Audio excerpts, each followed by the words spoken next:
Arizona Defense Testing Range shimmered under the merciless midday sun.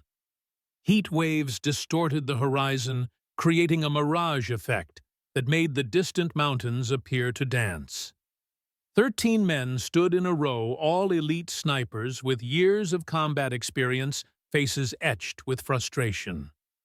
Their mission had been simple in theory: hit a target at 4,000 meters, nearly 2.5 miles away. Yet one by one, they had failed. General William Hawkins removed his sunglasses, revealing eyes hardened by 30 years of military service.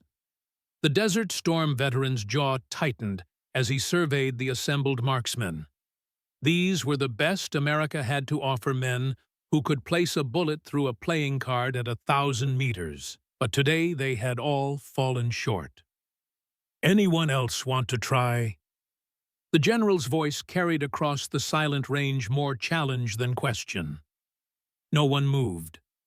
The 13 snipers exchanged glances, a mixture of frustration and resignation in their eyes. The 4,000-meter shot was considered nearly impossible under these conditions.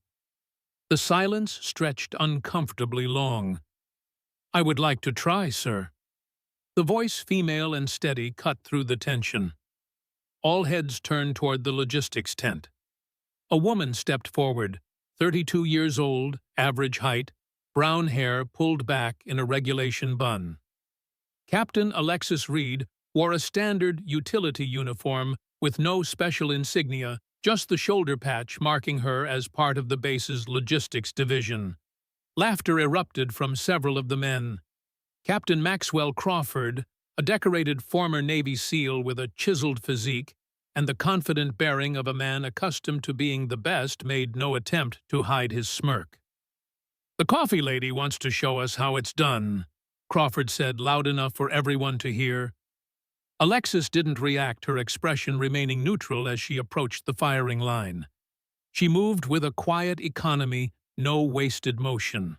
Anyone watching closely might have noticed how her eyes tracked the movement of the flag in the distance, calculating wind speed, or how she observed the heat shimmer with unusual intensity. General Hawkins studied her surprise, giving way to curiosity. "Captain Reed, you understand this is a 4,000-meter shot, with variable winds and extreme heat distortion affecting ballistics." "Yes, sir. I understand." Her response was calm, matter-of-fact. The general held her gaze for a long moment before nodding. "One shot, Captain.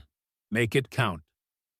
As Alexis moved toward the shooting position, the crowd of soldiers and technicians parted, many still smirking or shaking their heads. She could feel their dismissal like a physical weight, but it didn't trouble her. She had carried far heavier burdens. Every morning, Alexis Reed woke at precisely 0500 hours without need of an alarm. The base barracks were still dark and silent. As she slipped from beneath standard issue sheets, her movements practiced and silent. At 32, she kept herself in peak condition, her morning routine unchanged for years. She brewed black coffee in a scratched metal pot she'd carried since her early days in service. No sugar, no cream, just the bitter heat that cleared her mind and prepared her for the day ahead. While the coffee percolated, filling the small room with its rich aroma, Alexis dropped to the floor.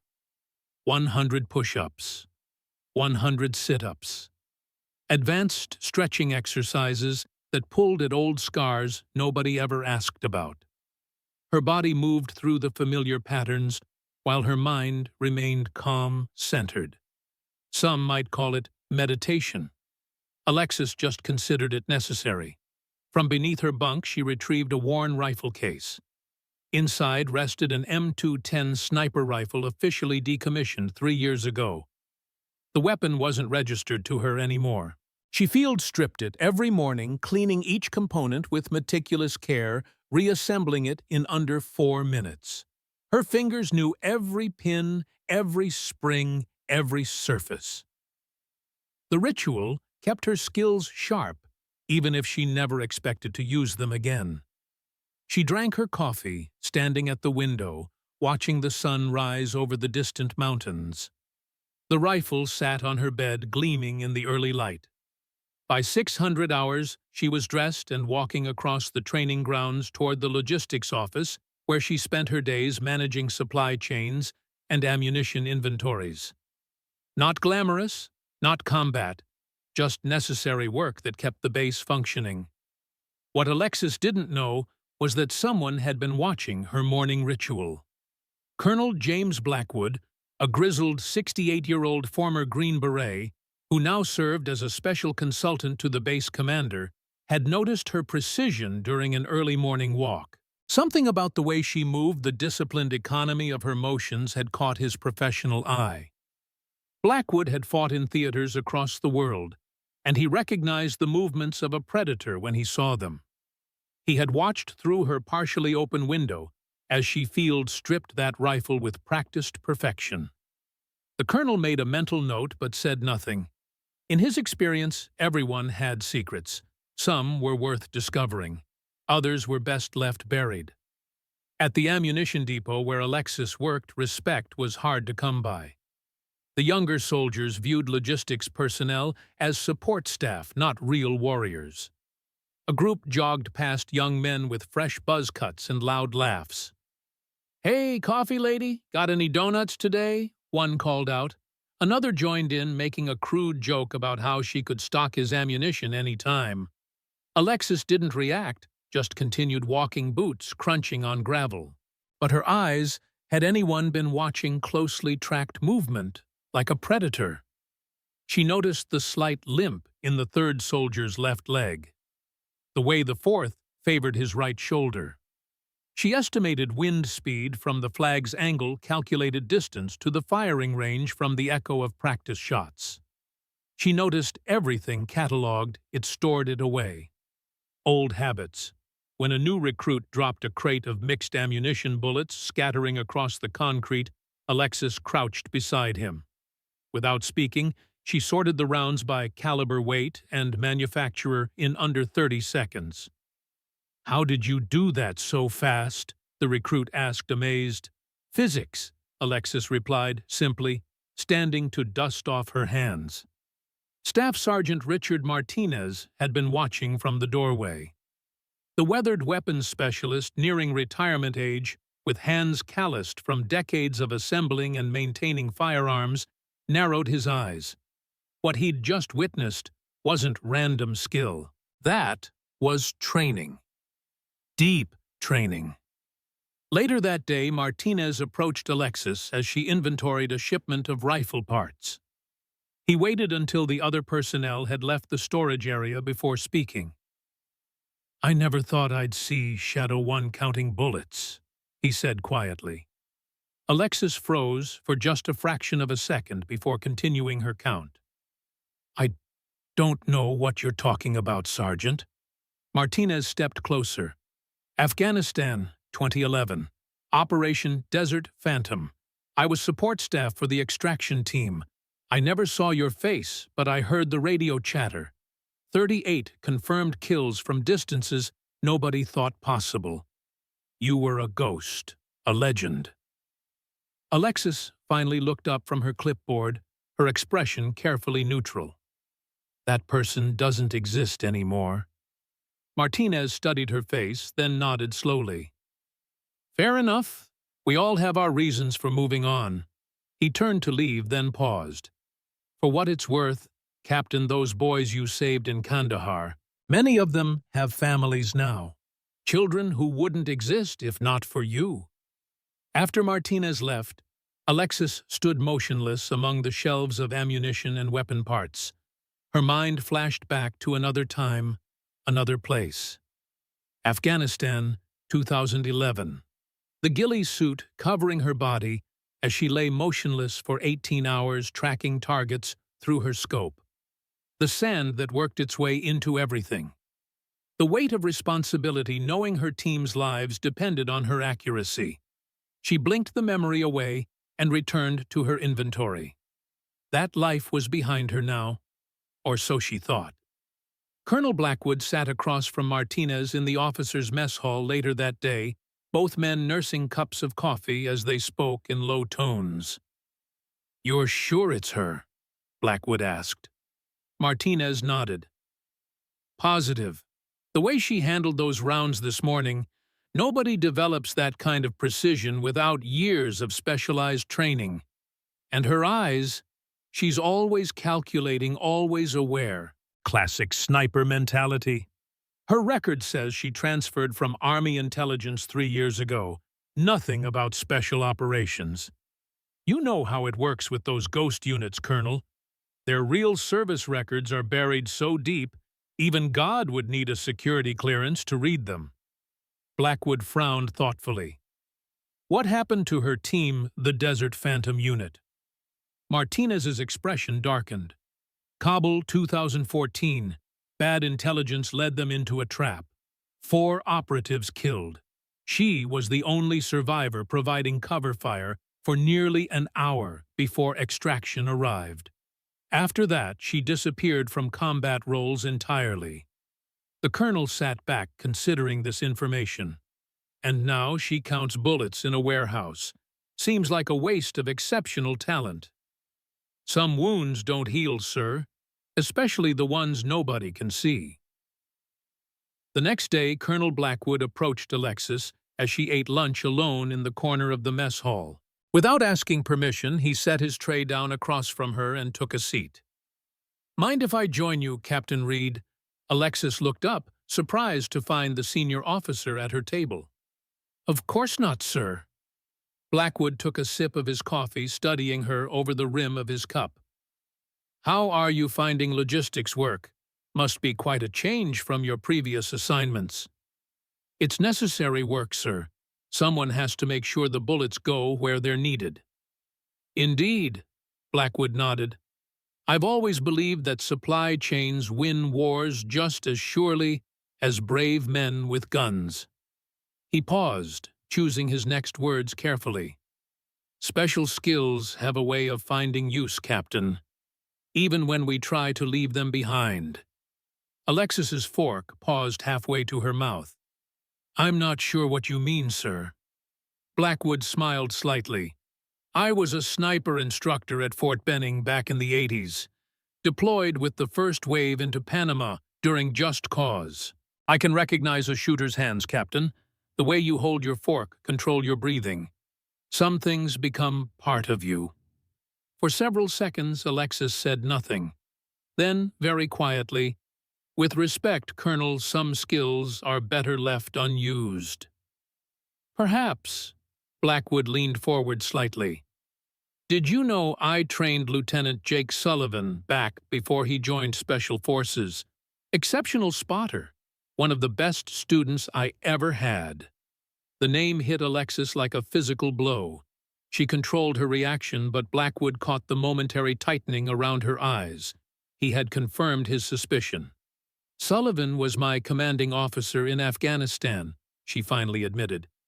"He died in Kabul." "I know. I attended his memorial service." Blackwood's voice softened. "He spoke of you once, though not by name. Said he had a shooter who could thread a needle at a mile. Said you made impossible shots seem routine." Alexis looked down at her tray. "Sullivan exaggerated. He was good at that. The reports from Kabul suggest otherwise."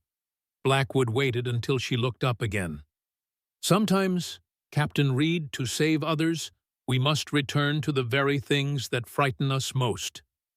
Before Alexis could respond, the mess hall speakers crackled to life, announcing a briefing for all personnel involved in the 4,000-meter challenge. Blackwood stood collecting his tray. "Think about it, Captain. The skills you have, they're rare, valuable, and sometimes necessary." Alexis watched him go, a cold feeling settling in her stomach. The past she had tried so hard to escape was circling back like a predator stalking its prey. The briefing room filled quickly with senior officers and the elite snipers selected for the challenge. Alexis slipped in quietly, taking a seat at the back. She had no official reason to attend, but felt drawn to the meeting. Something about Colonel Blackwood's words had unsettled her. Major Frank Reeves stood at the front, clicking through slides detailing the parameters of the 4,000-meter challenge. "This isn't just about breaking records," Reeves explained. "The Eclipse project requires operators who can make impossible shots under impossible conditions. Whoever succeeds becomes the cornerstone of a new tactical approach." Names appeared on the screen: elite snipers with decorated records and confirmed kills at extreme distances. Captain Maxwell Crawford featured prominently, his achievements highlighted in bold text: 15 confirmed kills beyond 2,000 meters in Iraq and Afghanistan. The former Navy SEAL sat near the front, his posture radiating confidence. "Today's challenge will test the absolute limits of human capability," Reeves continued. "Wind variations at 3 different altitudes, extreme heat distortion, bullet drop of over 800 feet. These are conditions that push beyond what our current ballistics software can reliably calculate." Crawford raised his hand. "Sir, with respect, these conditions favor luck over skill. Even with perfect technique, environmental variables at that distance introduce too many random factors." "That's precisely the point, Captain Crawford," Reeves replied. "We need operators who can account for those variables through instinct and experience. The Eclipse program is about transcending current limitations." From the back of the room, Alexis observed Crawford carefully. Something about the man bothered her. His confidence seemed to cross the line into arrogance, and there was a hardness in his eyes that spoke of something beyond professional pride. As the briefing continued, Crawford made another comment that caught Alexis's attention. "I assume this challenge is limited to combat-qualified personnel only. We wouldn't want to waste time with support staff or female candidates who can't handle the physical demands." The room grew quiet. Colonel Blackwood, seated near the front, turned slightly. "I'd remind you, Captain Crawford, that Lyudmila Pavlichenko had 309 confirmed kills during World War II. The Soviets didn't seem concerned about her gender when she was eliminating Nazi officers." Crawford smirked. "With respect, Colonel, that was 70 years ago. Modern sniping requires upper body strength and stability that women typically lack. It's simply biology, not bias." Reeves intervened before the discussion could escalate. "The challenge is open to qualified personnel who can demonstrate the necessary skills. Gender is irrelevant if the target gets hit." As the meeting adjourned, Alexis remained in her seat, letting others file out first. She had no intention of participating in the challenge despite Blackwood's encouragement. The thought of picking up a sniper rifle again, of returning to that mindset, sent cold waves of anxiety through her body. The memories of Kabul were still too raw, too painful. Yet that night, alone in her quarters, Alexis found herself sitting at her computer, researching the test range where the challenge would take place. She studied satellite imagery, weather patterns, historical wind data for that section of the Arizona desert. Her fingers moved across the keyboard with practiced precision as she calculated ballistic trajectories and bullet drop for the 4,000-meter distance. She opened a spreadsheet and began entering variables: air density at different altitudes, temperature gradients, the Coriolis effect at that latitude, spin drift calculations based on bullet rotation rates. The mathematics calmed her, provided a sense of control she had been missing. For hours, she worked, lost in the complex physics of extreme distance shooting. A knock at her door startled Alexis back to the present. She checked the time, 2300 hours. Who would be visiting this late? She opened the door to find Sergeant Martinez standing in the hallway, holding a small wooden box. "May I come in, Captain?" Alexis hesitated, then stepped aside. Martinez entered, glancing at the computer screen with its complex calculations before turning his attention back to her. "I thought you might be preparing," he said, placing the wooden box on her desk. "I brought you something that might help." Alexis eyed the box cautiously. "I never said I was participating." "You didn't have to." Martinez opened the box, revealing a single rifle cartridge nestled in velvet. "Match grade 338 Lapua Magnum. I hand-loaded it myself. Perfectly balanced weight distribution, accurate to within a tenth of a grain. The kind of round that flies true when everything else is trying to knock it off course." Alexis stared at the bullet but didn't touch it. "Why are you doing this?" Martinez's weathered face grew serious. "Because I've been watching Crawford. I accessed his deployment records. Those 15 kills he brags about. Not all of them were legitimate targets." "What do you mean?" Alexis asked sharply. "I can't prove anything. The records are too clean, which itself is suspicious. But I know the look of a man who enjoys killing too much. I've seen it before." Martinez closed the box and pushed it toward her. "He's not a good man, Captain Reed. Whatever his file says, whatever medals he's earned, there's something wrong there." Alexis felt a chill run through her. The words triggered a memory from Kabul, the frantic radio transmission from Sullivan just before everything went to hell. "Intel is compromised. I repeat, Intel is compromised. We're walking into a—" Static had cut off the rest. By the time she could re-establish communication, the ambush had already begun. "You think Crawford had something to do with Kabul?" she asked, her voice carefully controlled. Martinez shook his head. "I don't know. But men like him who believe they're above the rules, who see themselves as superior, they leave destruction in their wake. And they hate being shown up, especially by someone they consider beneath them." He gestured to the bullet box. "Take it. Use it or don't. But know that some of us remember what the Shadow Unit did for this country, even if the records have been buried." After Martinez left, Alexis opened the box again and picked up the bullet, feeling its perfect weight. The memory of Sullivan's last transmission played in her mind on endless loop. What if it hadn't been a random intelligence failure? What if someone had deliberately fed them false information?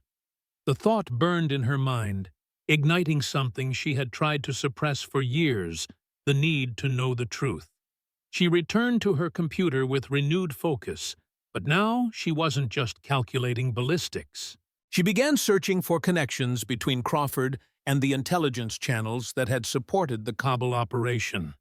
Most of the information was classified beyond her current access level, but she found fragments, traces of involvement that raised questions without providing answers. Around 0200 hours, exhaustion finally overcame her. Alexis closed her laptop and lay down, but sleep proved elusive. Her dreams, when they finally came, were filled with the sounds of gunfire and the faces of friends she couldn't save. Dawn broke over the Arizona base, painting the mountains gold and red. The day of the challenge had arrived. Alexis stood at her window, watching the early light transform the landscape. In her hand, she held Martinez's special bullet, turning it over between her fingers as she considered her options. She had no obligation to participate. No one expected her to.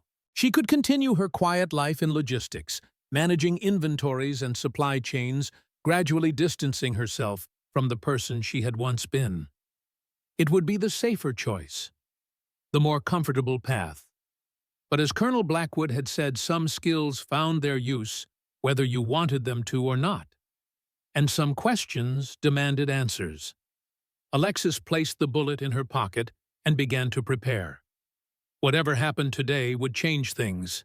She could feel it with the same certainty that had once allowed her to place shots with unerring accuracy in the most challenging conditions. A turning point was coming, and she needed to be ready. The testing range buzzed with activity as technical staff made final preparations.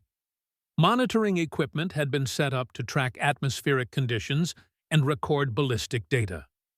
A massive screen displayed the target 4,000 meters away, a standard circular target that looked impossibly small at this distance. General Hawkins arrived with his staff, followed by representatives from the Pentagon who would observe the challenge. Colonel Blackwood spotted Alexis standing at the edge of the crowd and made his way over to her. "Come to watch Captain Reed," he asked, though his knowing expression suggested he suspected her true intentions. "Just curious to see if it can be done, sir." Blackwood nodded, looking out at the range. 4,000 meters. That's pushing the edge of what most people consider possible. But then I've learned that impossible is often just a failure of imagination. Before Alexis could respond, General Hawkins stepped forward to address the assembled personnel. His voice carried across the range, commanding and authoritative. "What we attempt today isn't about ego or breaking records. The Eclipse project represents the next evolution in precision engagement capability. Whoever makes this shot earns their place in a program that will redefine what we consider possible in the field." One by one, the elite snipers took their positions. Each approached the challenge with different techniques, different equipment, different philosophies of long-distance shooting. Each made their calculations adjusted for wind and environmental factors settled into position with practiced precision. And one by one, they missed. The crowd's enthusiasm faded into tense silence as shooter after shooter failed to hit the target. Some missed by meters, others by mere centimeters, but none succeeded in placing a round on target at 4,000 meters. Captain Crawford was the last scheduled shooter. The former SEAL approached the firing position with supreme confidence, taking his time to set up his custom rifle and check his equipment. He spent several minutes studying the conditions through a handheld weather meter before making his final adjustments. His shot cracked across the desert. 4 seconds of silence followed as the bullet traveled the extreme distance. Then the spotter's voice, "Ms. Right, 2 meters." Crawford stood, frustration evident in the set of his shoulders, despite his attempt to appear unfazed. His shot had been the closest yet, but still a clear miss. General Hawkins surveyed the assembled soldiers, his disappointment evident. "It seems 4,000 meters remains beyond our current capabilities. Perhaps the Eclipse parameters need reconsideration." A heavy silence fell over the range. The elite snipers exchanged glances, a mixture of relief that no one had succeeded and disappointment at the collective failure. Then, from the back of the crowd, a voice. Clear, steady, female. "I would like to try, sir." Heads turned. Alexis Reed stepped forward, making her way through the crowd of combat veterans and special operators. Unlike the previous shooters, she wore no specialized gear, just her standard utility uniform. No spotter, no custom equipment. Lieutenant James Morgan, one of the snipers who had already attempted the shot, laughed out loud. "Is this a joke?" Crawford's expression darkened as he recognized Alexis from the briefing. "She's not even combat qualified. She works in the damn supply office." Murmurs spread through the crowd, some amused, others curious. Alexis kept walking, her eyes fixed on General Hawkins, ignoring the comments around her. The general studied her with puzzled intensity. Something flickered in his memory, something he couldn't quite place. Her face seemed familiar somehow, but from where, Captain Reed, he said slowly, "You understand this is 4,000 meters with variable winds and extreme heat distortion affecting ballistics above 500 meters. "Yes, sir, I understand." Her calm confidence gave the general pause. Hawkins held her gaze for a long moment, then nodded. "One shot, Captain. Make it count." Alexis approached the firing line. The rifle waiting there was a Ch-Tac intervention cutting-edge technology and unfamiliar to her hands. Not her old M210. She picked it up, feeling its weight, checking the action. The trigger pulled the scope's clarity. Around her, soldiers whispered and smirked, expecting entertainment rather than success. But Alexis didn't hear them. She had entered a different mental space, a zone of complete focus she hadn't accessed in years. She pulled a small leather notebook from her cargo pocket and opened it to a page filled with handwritten calculations. Crawford, watching from nearby, stepped forward to look over her shoulder. "What the hell is this?" he demanded. "Those aren't standard ballistic tables." Alexis ignored him, continuing to review her notes. She glanced at the wind flags, then at the heat shimmer dancing above the range. Her eyes tracked invisible patterns in the air, reading the environment like others might read a book. She reached into her pocket and retrieved Martinez's special bullet. She held it up to the light, examining it carefully before loading it with practiced precision. Crawford's face flushed with anger. "She's using non-standard ammunition. This violates protocol." Colonel Blackwood stepped forward. "The round appears to be standard .338 Lapua Magnum, Captain Crawford. The challenge parameters don't prohibit hand-loaded ammunition."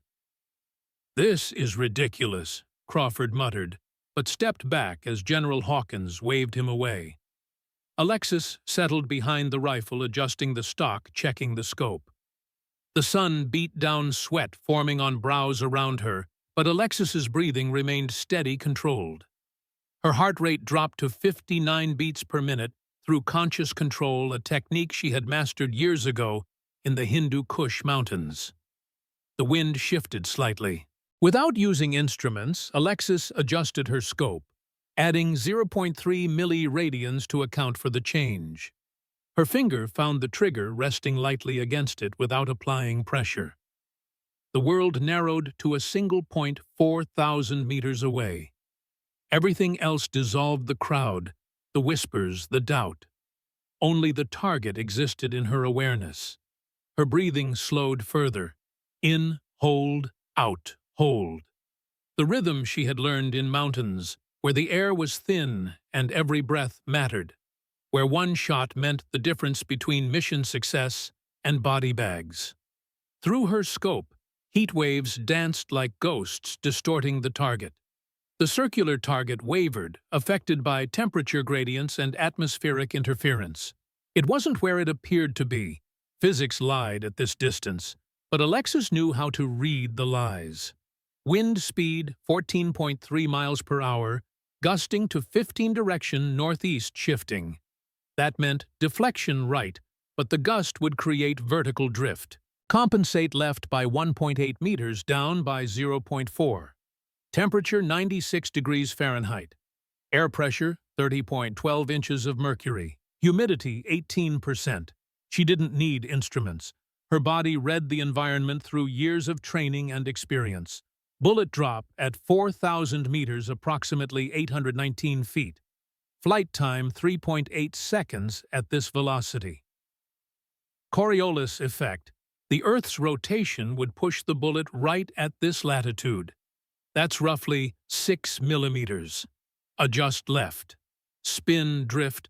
The bullet's rifling would cause rightward drift. Another 0.3 millimeters. Adjust again. All of this happened in her mind in less than 10 seconds. Her finger rested on the trigger. Not pulling yet, just feeling. The rifle became an extension of her body, her intent, her will. She exhaled, halfway held. Her heart beat once, twice. On the third beat, between breaths, in the space where body and weapon aligned perfectly, she fired. The shot cracked like thunder. The rifle kicked against her shoulder, a familiar violence, almost comforting.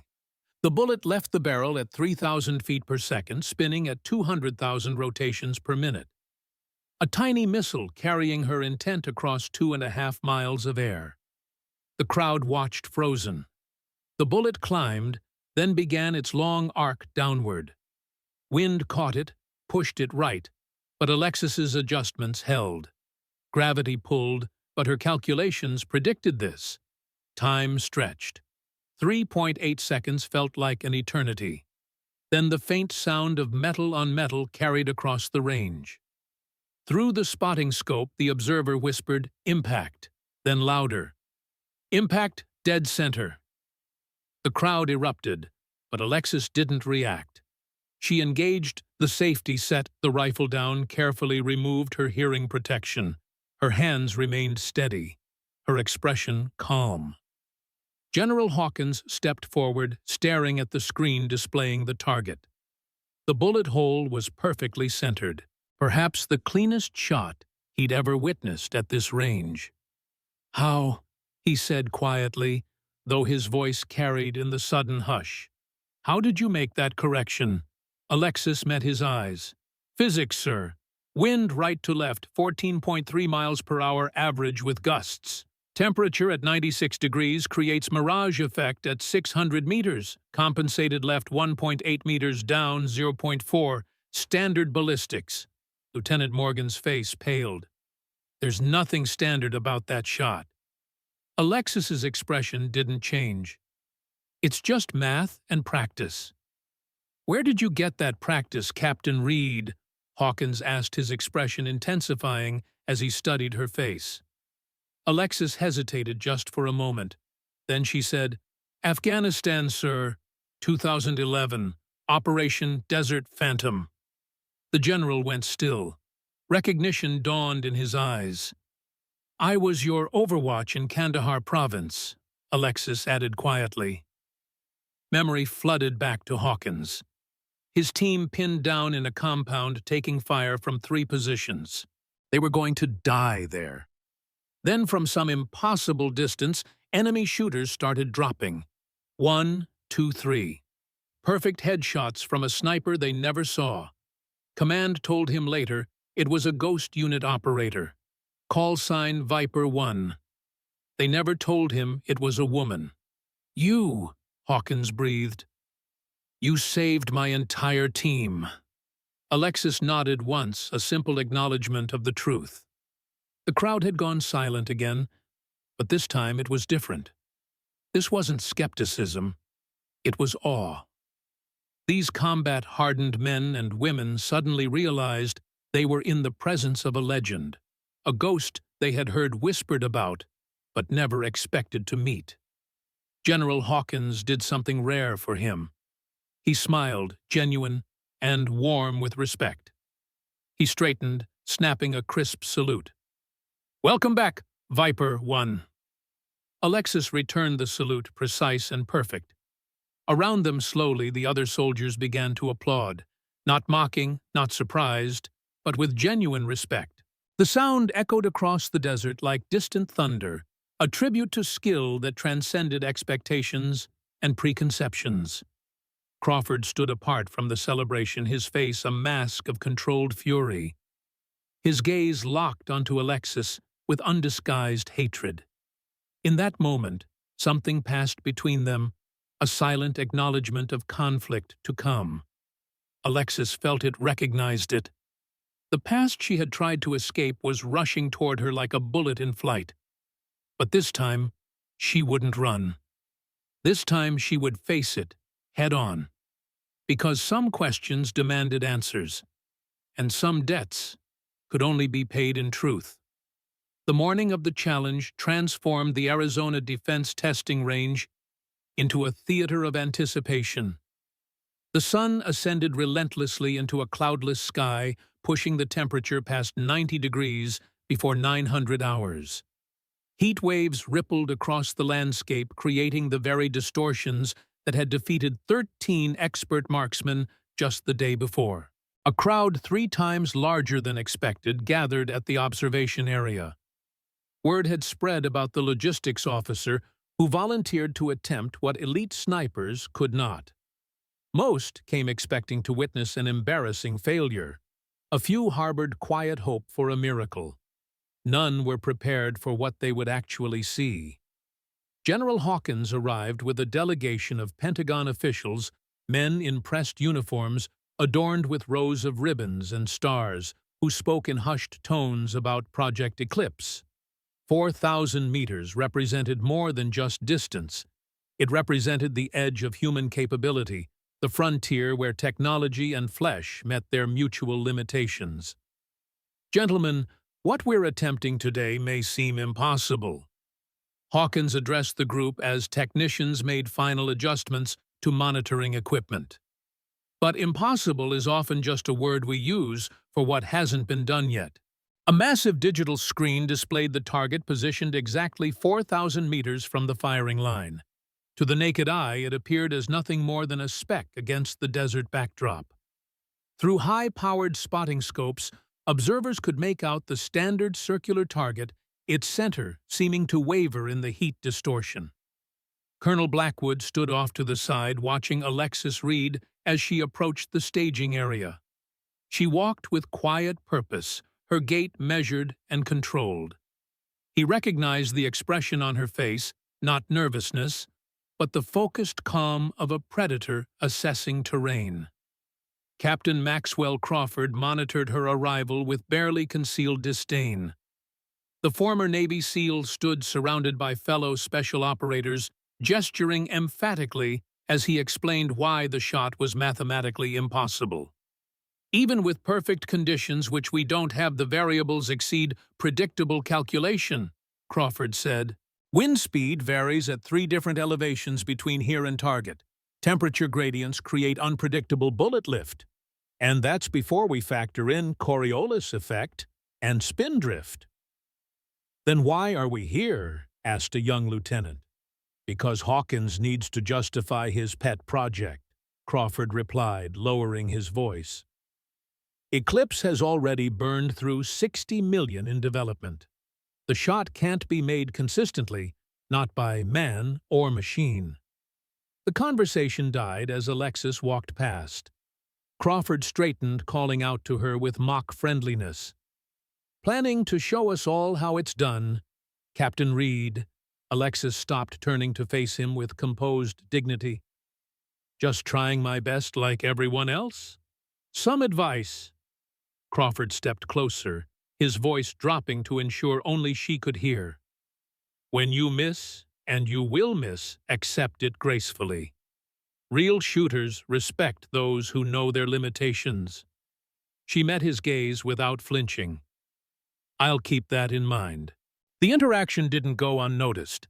Sergeant Martinez observed from nearby, recognizing the tension between them. He'd spent the night researching Crawford, digging into deployment records and after-action reports. What he found disturbed him deeply, but he needed more evidence before bringing his suspicions to Blackwood. Technicians completed their preparations as the crowd settled into position. Monitoring equipment displayed real-time atmospheric data across multiple displays. Wind speed indicators fluctuated erratically, 12 mph, at ground level, 14 mph, at 1,000 meters, 17 mph, at 2,000 meters, all shifting direction unpredictably across the massive distance. These conditions are worse than yesterday, Martinez muttered to Blackwood. Temperature gradient is steeper too, creating a mirage effect that would throw off conventional calculations. Blackwood nodded. I suspect our Captain Reed doesn't rely entirely on conventional calculations. General Hawkins approached the firing line, commanding attention without raising his voice. The parameters remain unchanged. One shot, 4,000 meters. Bullet impact anywhere on the target constitutes success. 13 elite snipers would attempt the shot before Alexis. Each brought years of combat experience and specialized training. Each had proven their skill in combat zones across the world. Each approached the challenge with different methods and equipment. The first shooter, Master Sergeant Paul Reynolds, held multiple long-range shooting records. He spent 12 minutes making calculations using a handheld weather meter and ballistic computer to determine his firing solution. His shot missed left by 6 meters. The second shooter, Lieutenant Kevin Hayes, relied on instinct honed through 3 combat tours in Afghanistan. He took less time to calculate, but achieved similar results amiss, right by 4 meters. One by one, the snipers attempted the impossible shot. One by one, they failed. Some missed by meters, others by narrower margins, but none could place a bullet on target at 4,000 meters. With each failure, the crowd's energy diminished. What had seemed challenging but possible began to look truly impossible. Captain Crawford was the 13th and final scheduled shooter. He approached the firing position with the confidence of a man who expected to succeed where others had failed. His custom rifle, a modified Barrett MRAD with enhanced optics, represented the pinnacle of sniper technology. Crawford spent 15 minutes analyzing conditions, making micro-adjustments to his scope. His preparation was meticulous, professional, impressive to observe. When he finally settled into position, the crowd fell silent with renewed anticipation. The shot cracked across the desert. 4 interminable seconds passed as the bullet traveled its enormous arc toward the distant target. The spotter's announcement cut through the silence. "Miss Wright, 2 meters." Crawford stood, his expression darkening briefly before he composed himself. His shot had come closest, but closest still meant failure at this elite level. He nodded respectfully to General Hawkins, acknowledging his attempt had fallen short. "It seems 4,000 meters exceeds our current capabilities," Hawkins announced, unable to hide his disappointment. "Perhaps we need to reconsider the project parameters." The crowd began to disperse, the day's demonstration apparently concluded. Then a voice called out from behind the firing line. "I would like to try, sir." Heads turned to find Alexis Reed walking forward with quiet determination. Unlike the specialized gear worn by previous shooters, she wore only her standard uniform. No custom equipment, no technical support team, no spotter. Laughter rippled through the crowd. One sergeant whispered loudly enough to be heard, "The supply clerk thinks she can outshoot special forces." Crawford's face hardened. "General, with respect, this is wasting valuable time. Captain Reed isn't qualified for this level of marksmanship." Hawkins studied Alexis thoughtfully. "Her personnel file indicates basic sniper qualification." "Basic qualification versus combat experienced shooters," Crawford scoffed. "Sir, she works in a warehouse counting bullets." Colonel Blackwood stepped forward. "Every soldier deserves their chance, Captain Crawford, unless you're concerned about being outshot by a logistics officer." The challenge hung in the air. Crawford's jaw tightened, but he stepped aside with forced politeness. "By all means, let's see what Captain Reed can do." General Hawkins nodded to Alexis. "One shot, Captain. Make it count." The crowd parted as Alexis approached the firing position. The Chaytak intervention rifle waited there, an advanced weapon system she had never handled before. She lifted it carefully, checking its weight and balance, cycling the action, to feel its resistance, examining the scope's clarity and adjustment mechanisms. The spectators watched with mixtures of amusement, curiosity, and dismissal. To most, this was nothing more than an interesting diversion, the overconfident supply officer about to be humbled. Martinez and Blackwood exchanged knowing glances, the only two who understood what was about to happen. Crawford observed from nearby, his arms crossed over his chest. "This should be entertaining." Alexis ignored the commentary around her, entering a mental state she hadn't accessed in years. The world began to narrow, external stimuli fading as her senses heightened to register only what mattered for the shot. The breeze against her cheek, the subtle shift of air currents, the density of atmosphere between her position and the distant target. She reached into her pocket and withdrew a small leather notebook, opening it to reveal pages of handwritten calculations. The sight drew immediate reaction from Crawford. "What's that?" he demanded, stepping closer. Those aren't standard ballistic tables. Alexis continued reviewing her notes without responding, prompting Crawford to turn toward Hawkins. Sir, she's using non-standard calculations. This violates protocol for the evaluation. Before the general could respond, Blackwood interjected. There is no protocol specifying calculation methods, Captain. The challenge parameters concern results, not methodology. Crawford fumed but stepped back as Hawkins waved him off. Alexis continued her preparations, seemingly oblivious to the interruption. She observed the environment with extraordinary attention, noting details others might dismiss as irrelevant. From her pocket, she produced the single bullet Martinez had given her the night before. She examined it carefully, running her finger along its perfectly machined contours before loading it into the chamber. The action drew another protest from Crawford. "Non-standard ammunition," he exclaimed. "Sir, this completely invalidates any result."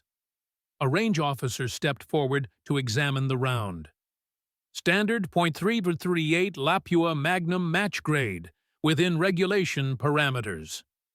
"Hand-loaded," Crawford insisted. "You can see the custom seating depth." "Still within regulations," the officer confirmed, looking to Hawkins for guidance. The general considered briefly before nodding. "Proceed, Captain Reed." Alexis settled behind the rifle, adjusting the stock against her shoulder, positioning her cheek against the rest. Her breathing slowed deliberately, her heart rate dropping through conscious control. The world continued to narrow until there existed only herself, the weapon, and the distant target. Through the scope, heat distortion made the target waver like a mirage. Physics created illusions at this distance. The target wasn't exactly where it appeared to be. Light bent through temperature gradients, creating false images that would mislead conventional shooting techniques. Alexis began her calculations, a process happening entirely within her mind, with extraordinary speed.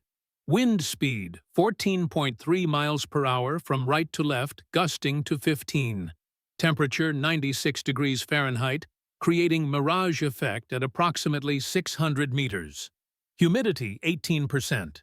Air pressure, 30.12 inches of mercury. She calculated bullet drop at 4,000 meters, approximately 819 feet.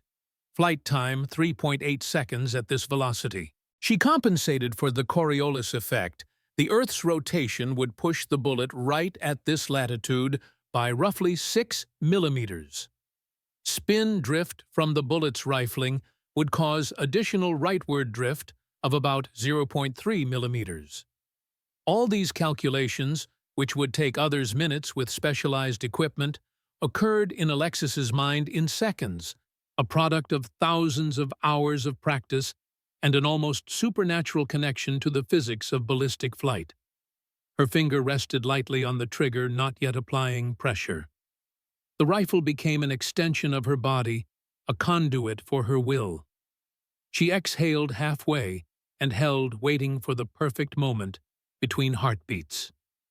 The crowd watched in silence, the atmosphere charged with skepticism and curiosity. Crawford stood with arms still crossed, a dismissive smile playing at the corners of his mouth. Martinez held his breath, remembering the stories he'd heard about Shadow One's impossible shots in Afghanistan. Alexis fired. The rifle's report cracked across the desert, the weapon recoiling against her shoulder with controlled violence. The bullet left the barrel, traveling at 3,000 feet per second, beginning its long journey across the vast distance. Time seemed to expand in the seconds that followed. The bullet climbed initially, then began its long arc downward.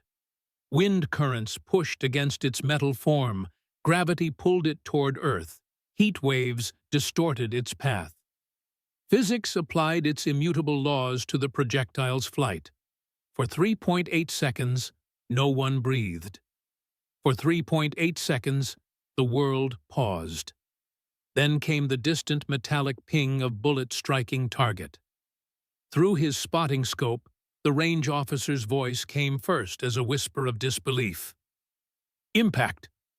Then louder, with undisguised amazement, impact dead center. The digital screen confirmed what seemed impossible. A perfect hit, the bullet hole precisely centered in the 4,000-meter target. Not just a hit, but a shot of impossible precision. For several seconds, stunned silence gripped the crowd. Then came an eruption of voices, exclamations, questions, expressions of disbelief. Several officers rushed to check the monitoring equipment, convinced there must be some malfunction or mistake.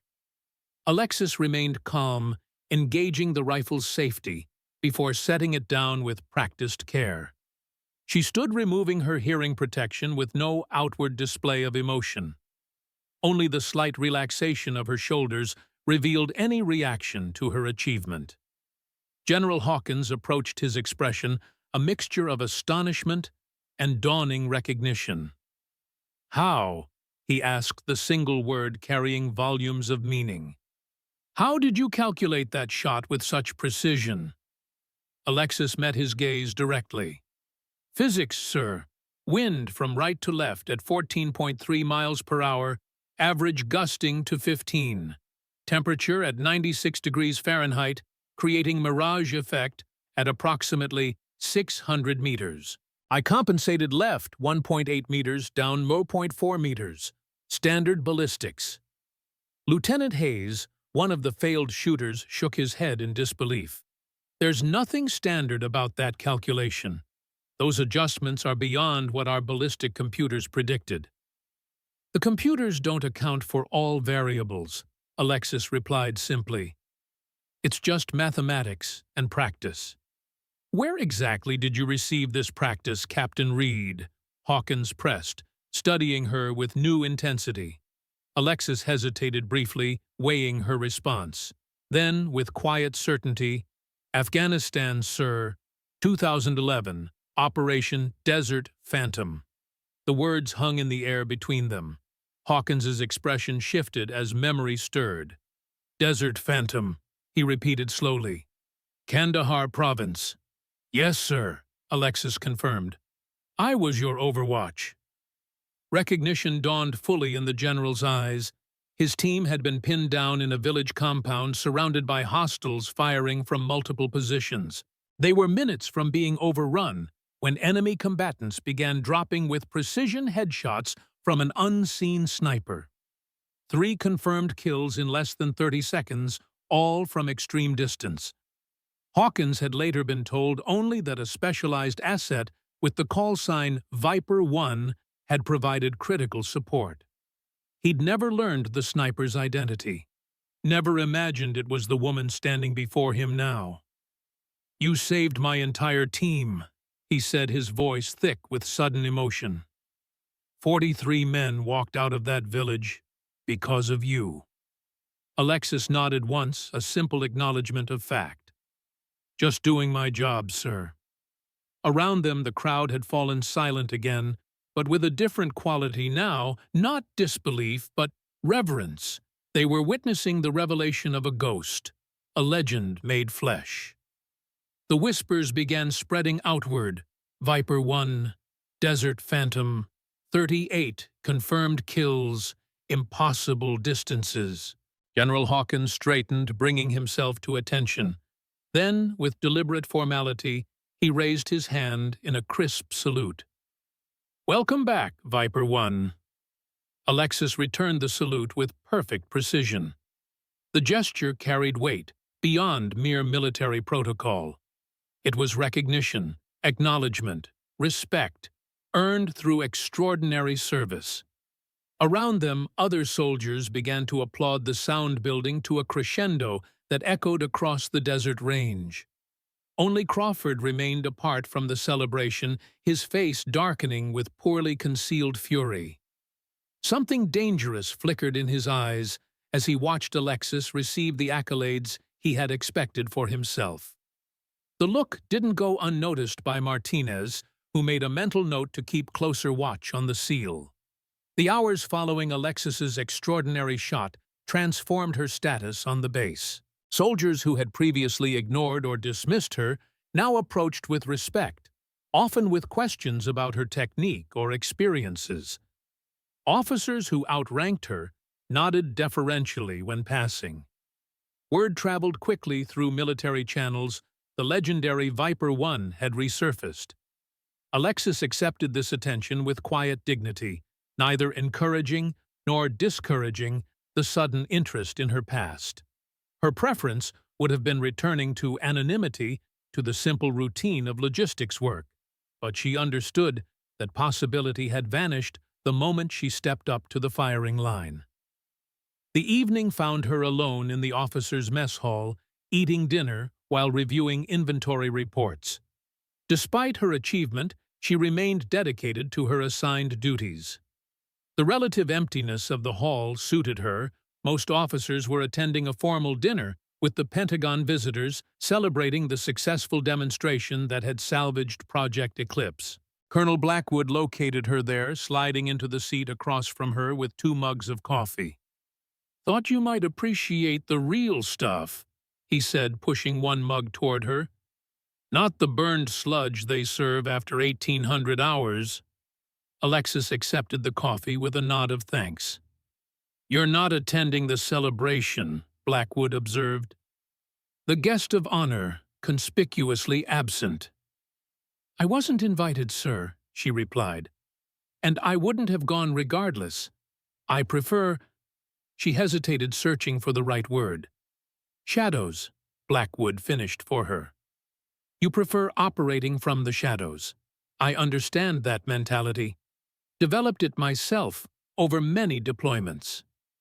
They sat in comfortable silence for several moments, each recognizing in the other a kindred spirit, warriors who had seen enough combat to lose any romantic notions about it. "Crawford wasn't at the dinner either," Blackwood said finally, made his excuses, and disappeared shortly after the demonstration. Alexis looked up from her coffee, her expression carefully neutral. "His ego took a hit today. Some men need time to process that." "Some men nurse grudges," Blackwood countered, "particularly men who believe themselves superior by divine right." He paused, weighing his next words. "Martinez has been looking into Crawford's background, found some concerning patterns." "What kind of patterns?" Alexis asked, her interest clearly piqued despite her attempt at casualness. "Deployment anomalies, missions where outcomes didn't match initial parameters, teammates who disappeared under questionable circumstances." Blackwood kept his voice low, though they were alone in their corner of the mess. "Nothing concrete enough for formal investigation, but enough smoke to suggest fire." Alexis absorbed this information silently, her mind working through implications. "Why are you telling me this?" "Because I saw how Crawford looked at you today. That wasn't just professional jealousy. That was personal animosity." Blackwood leaned forward. "And because Martinez mentioned Kabul, 2014. The name of the city sent a visible shock through Alexis. Her hand tightened around her coffee mug knuckles, whitening briefly before she regained control. "What about Kabul?" she asked, her voice carefully measured. "Crawford was stationed at intelligence headquarters in Bagram at the time, had access to mission parameters for special operations groups." Blackwood held her gaze steadily. "Including Operation Desert Phantom." The revelation hung between them. Alexis felt a cold weight settle in her stomach, as possibilities she had never considered suddenly crystallized into focus. "You think Crawford had something to do with what happened to my team?" Her voice remained controlled, but underlying tension vibrated through each word. "I think it warrants investigation," Blackwood replied cautiously. "The timing and access create questions worth asking." Alexis fell silent, her mind replaying the events in Kabul that had cost her 4 teammates their lives. The mission had gone catastrophically wrong from the start. Enemy forces waiting in precisely the locations they were supposed to be, clear communication channels jammed at critical moments, extraction routes compromised. At the time, the failure had been attributed to an intelligence leak through local assets. But what if the compromise had come from within? Before she could pursue this disturbing line of thought, the mess hall door swung open. Captain Crawford entered his gaze immediately, finding Alexis and Blackwood in their corner. His face, already flushed, suggested he'd been drinking. "Well, if it isn't our miracle shooter," Crawford called out as he approached their table. His voice carried forced joviality that didn't reach his eyes. "And her new mentor. Quite the inspiring story, the aging Green Beret and his protégé." "Good evening, Captain Crawford," Blackwood replied evenly. "I believe congratulations are in order for your impressive attempt today. 2 meters at that distance shows remarkable skill." The compliment, delivered with perfect sincerity, seemed to further irritate Crawford rather than placate him. He pulled out a chair, uninvited, and sat heavily. "Let's not pretend what happened today was skill," he said, focusing on Alexis. "Lucky shots make for good stories, but they don't make reliable soldiers." Alexis met his gaze without flinching. "Luck is what the unprepared call preparation." "Pretty words," Crawford sneered. "Tell me, Captain Reed, could you make that shot again, right now or tomorrow? Or would we see 13 more failures like we did with actual combat snipers?" "I suppose we'll never know," Alexis replied calmly, "since the demonstration is complete." Crawford leaned forward, alcohol loosening his restraint. "One shot doesn't erase what you are a warehouse manager playing at being a warrior. When real operators are downrange people like you, are safely behind walls counting supplies." Colonel Blackwood's expression hardened. "That's enough, Captain." "No disrespect intended, Colonel," Crawford said without taking his eyes off Alexis. "Just making an observation about relative contributions. Some of us have confirmed kills in actual combat situations. Others have inventory skills." Alexis remained impressively calm. "Every role serves its purpose, Captain Crawford. Even inventory management ensures you have ammunition when you need it." "How diplomatic." Crawford's smile didn't reach his eyes. "I wonder if your teammates in Kabul appreciated your diplomatic skills before they died. What was it again? 4 KIA because someone failed to provide adequate overwatch." The barb struck with precision. Alexis's composure slipped momentarily, her expression revealing a flash of raw pain before she regained control. Blackwood began to intervene, but Alexis spoke first, her voice deadly quiet. "You know nothing about my team or what happened in Kabul." "I know more than you might think," Crawford replied, his voice dropping to match hers. "I know about failed missions and compromised intelligence. I know about operations that exceed parameters and assets that become liabilities." The implied threat hung in the air between them. For several seconds, tension built like electricity before a lightning strike. Then Crawford stood, pushing his chair back with deliberate slowness. "Enjoy your evening, Captain Reed. Colonel Blackwood." He nodded to each in turn before walking away. His posture relaxed, but his movements calculated. After he departed, Blackwood and Alexis sat in charged silence. Finally, the colonel spoke. "That wasn't just antagonism. That was a warning." "Or a confession," Alexis replied, her mind racing with implications. "He knows details about Kabul. He shouldn't know unless he had access to classified reports." "Or direct involvement," Blackwood suggested grimly. "Martinez is continuing his investigation. In the meantime, watch your back. Crawford has a reputation for holding grudges, and you've damaged more than his pride today." The conversation with Crawford and Blackwood's warnings followed Alexis back to her quarters. Sleep proved elusive as her mind replayed fragments of memory from Afghanistan and Kabul now colored by new suspicions. Could Crawford have been connected to the intelligence failure that cost her team their lives? The possibilities seemed simultaneously far-fetched and disturbingly plausible. Around 200 hours, Alexis finally gave up on sleep. She sat at her small desk, opened her laptop, and began searching through what limited resources she could access. Most records relating to Operation Desert Phantom remained highly classified, accessible only through secure terminals with appropriate clearance. But she could research Crawford's service history through standard military databases. What she found raised more questions than answers. Crawford's deployment records showed multiple assignments to intelligence liaison positions unusual for a SEAL operator whose primary function should have been direct action missions. His team rotation patterns showed irregularities, frequent reassignments, and temporary attachments to different units. Most concerning several of his former teammates had died under circumstances classified as training accidents or non-combat-related incidents. A pattern began to emerge, though still circumstantial. Crawford moved between units frequently. Missions associated with his temporary assignments often experienced unexpected complications.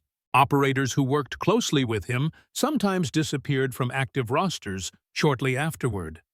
Alexis closed her laptop around 400 hours, her suspicions strengthened, but still lacking definitive evidence. She needed access to classified systems, particularly the intelligence databases covering operations in Afghanistan during 2011 to 2014. Such access would require General Hawkins's direct authorization, a significant request that would require explanation. She lay down again, mind still active despite her body's exhaustion. If Crawford had indeed been involved in compromising her team in Kabul, what was his motivation? Money was the obvious answer. Selling intelligence to enemy forces could be extremely profitable. But Crawford's lifestyle, while comfortable, didn't suggest sudden wealth. Ideology seemed unlikely given his dedicated service record. Personal vendetta. Possibly, though, she couldn't imagine what grievance he might hold against a unit he'd never directly encountered. Dawn found Alexis at her window, watching the sun paint the mountains gold and crimson. She had made a decision during the night's dark hours. She would request a meeting with General Hawkins, lay out her suspicions, and ask for authorization to investigate further. The risk of appearing paranoid or vindictive existed, but the possibility of discovering the truth about her team's deaths outweighed such concerns. She was preparing for morning physical training when her door shuddered under a heavy knock. Opening it revealed Sergeant Martinez, his expression grim. "We need to talk," he said without preamble. "Privately." Alexis stepped aside, allowing him entry before securing the door. Martinez paced the small room briefly before speaking, his agitation evident. "I found something while investigating Crawford," he began, voice low, despite their privacy. "Something that connects him directly to Kabul." Alexis felt her pulse quicken. What kind of connection? Signal intelligence logs from Bagram 2014. Crawford was assigned to communications monitoring for special operations in the region. Martinez produced a small flash drive from his pocket. He personally cleared the intelligence report that sent your team into Kabul, despite conflicting information from ground sources. "That's not definitive," Alexis observed, though her mind raced with implications. Could have been negligence rather than malice. "There's more." Martinez's expression darkened further. 3 days before your mission, Crawford received a wire transfer of $200,000 from a shell corporation later traced to Taliban-affiliated financiers. 2 days after your mission, another transfer of equal amount. The revelation hit Alexis with physical force. She sat heavily on her bunk, processing the information. "He sold us out," she whispered. "He sold my team for money." "It appears that way," Martinez confirmed grimly.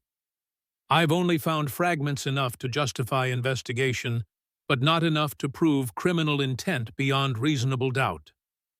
How did you access these records? Alexis asked professional caution, asserting itself through her shock. This would be highly classified material. Martinez's expression became guarded. I still have contacts in intelligence services, people who owe me favors. This information was obtained creatively, meaning it can't be used in official proceedings, Alexis concluded, not without revealing your sources and methods. Exactly, Martinez acknowledged.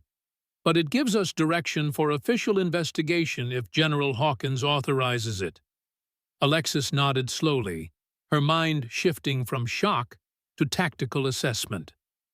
I need to meet with Hawkins immediately. This changes everything. There's one more thing you should know, Martinez added, his voice grave.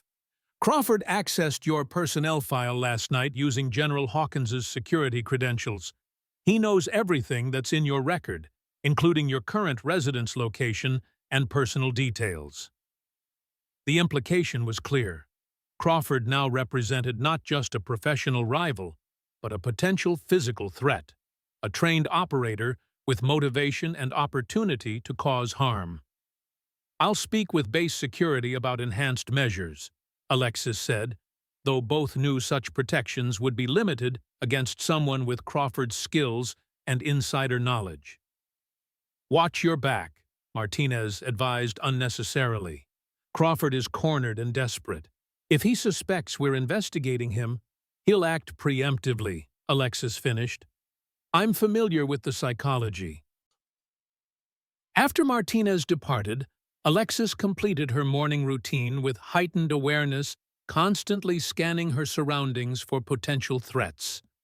The revelation about Crawford transformed her environment, familiar spaces, now evaluated for defensive positioning, fellow soldiers, assessed as potential allies or unwitting obstacles.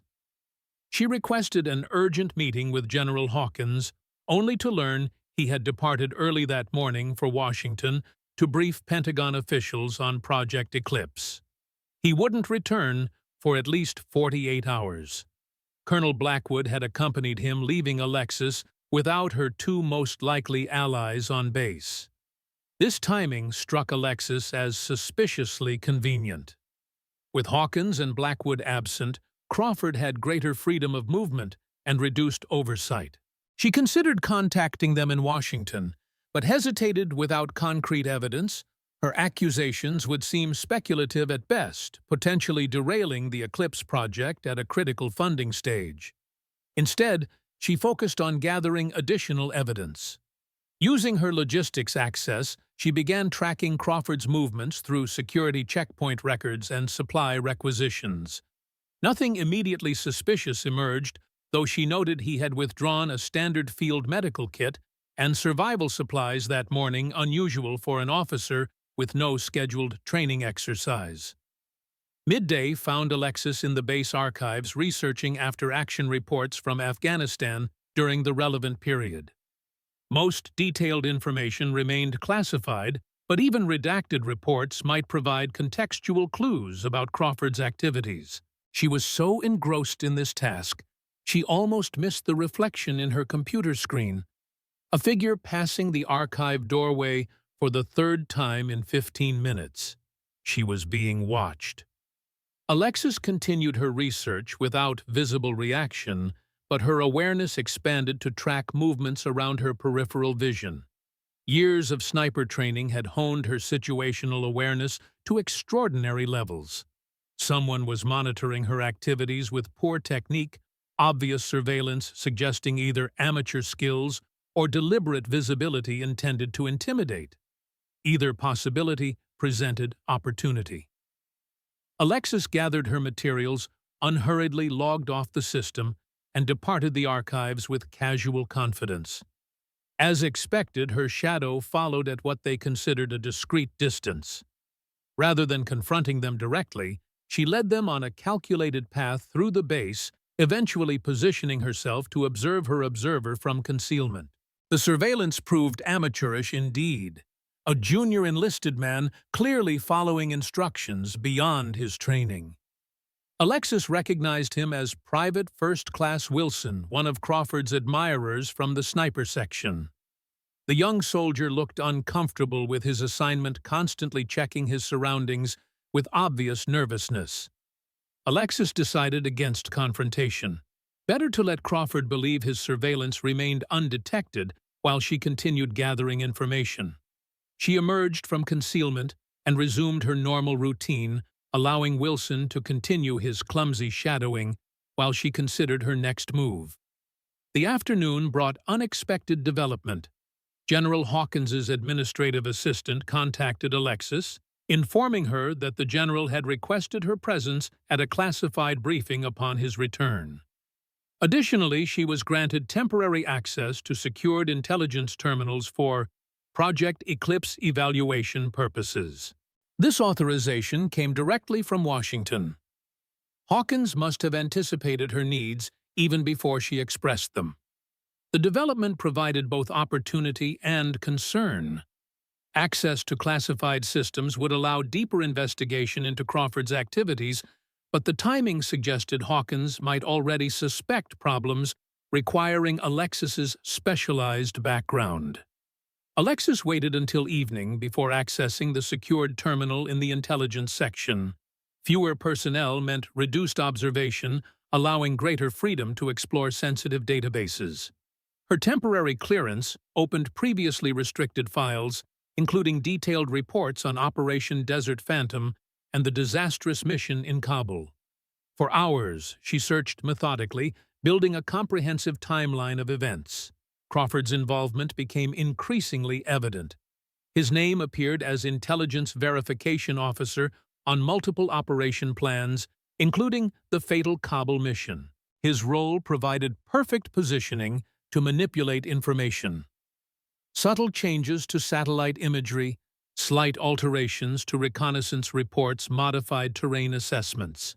Most damning, she discovered communication logs showing Crawford had delayed critical intelligence updates, warning of enemy movement near the Kabul insertion point. These updates, had they been properly forwarded, would have caused mission abort. Instead, they remained under review until after her team had already been ambushed. By 0100 hours, Alexis had compiled substantial evidence suggesting Crawford's direct involvement in compromising multiple special operations missions, including her team's disaster in Kabul. Financial records corroborated Martinez's information about suspicious transfers coinciding with compromised operations. The pattern extended beyond Afghanistan. Similar incidents in Iraq, Syria, and other theaters where Crawford had served in intelligence liaison positions. She carefully copied key documents to an encrypted drive, ensuring the evidence would survive regardless of what happened next. As she completed this task, a base security alert sounded, "All personnel ordered to quarters for immediate accountability formation." Such alerts typically indicated either training exercises or genuine security concerns. Given recent events, Alexis suspected the latter. Reports filtered through official channels, unauthorized access detected in weapons storage facilities, multiple small arms and explosives missing, security camera systems compromised in key areas, base entry and exit points on lockdown pending full inventory and personnel accounting. Alexis's tactical instincts flared to full alert. The timing couldn't be coincidence. Crawford, realizing his exposure was imminent, appeared to be implementing contingency plans, securing weapons, creating confusion, preparing either for escape or confrontation.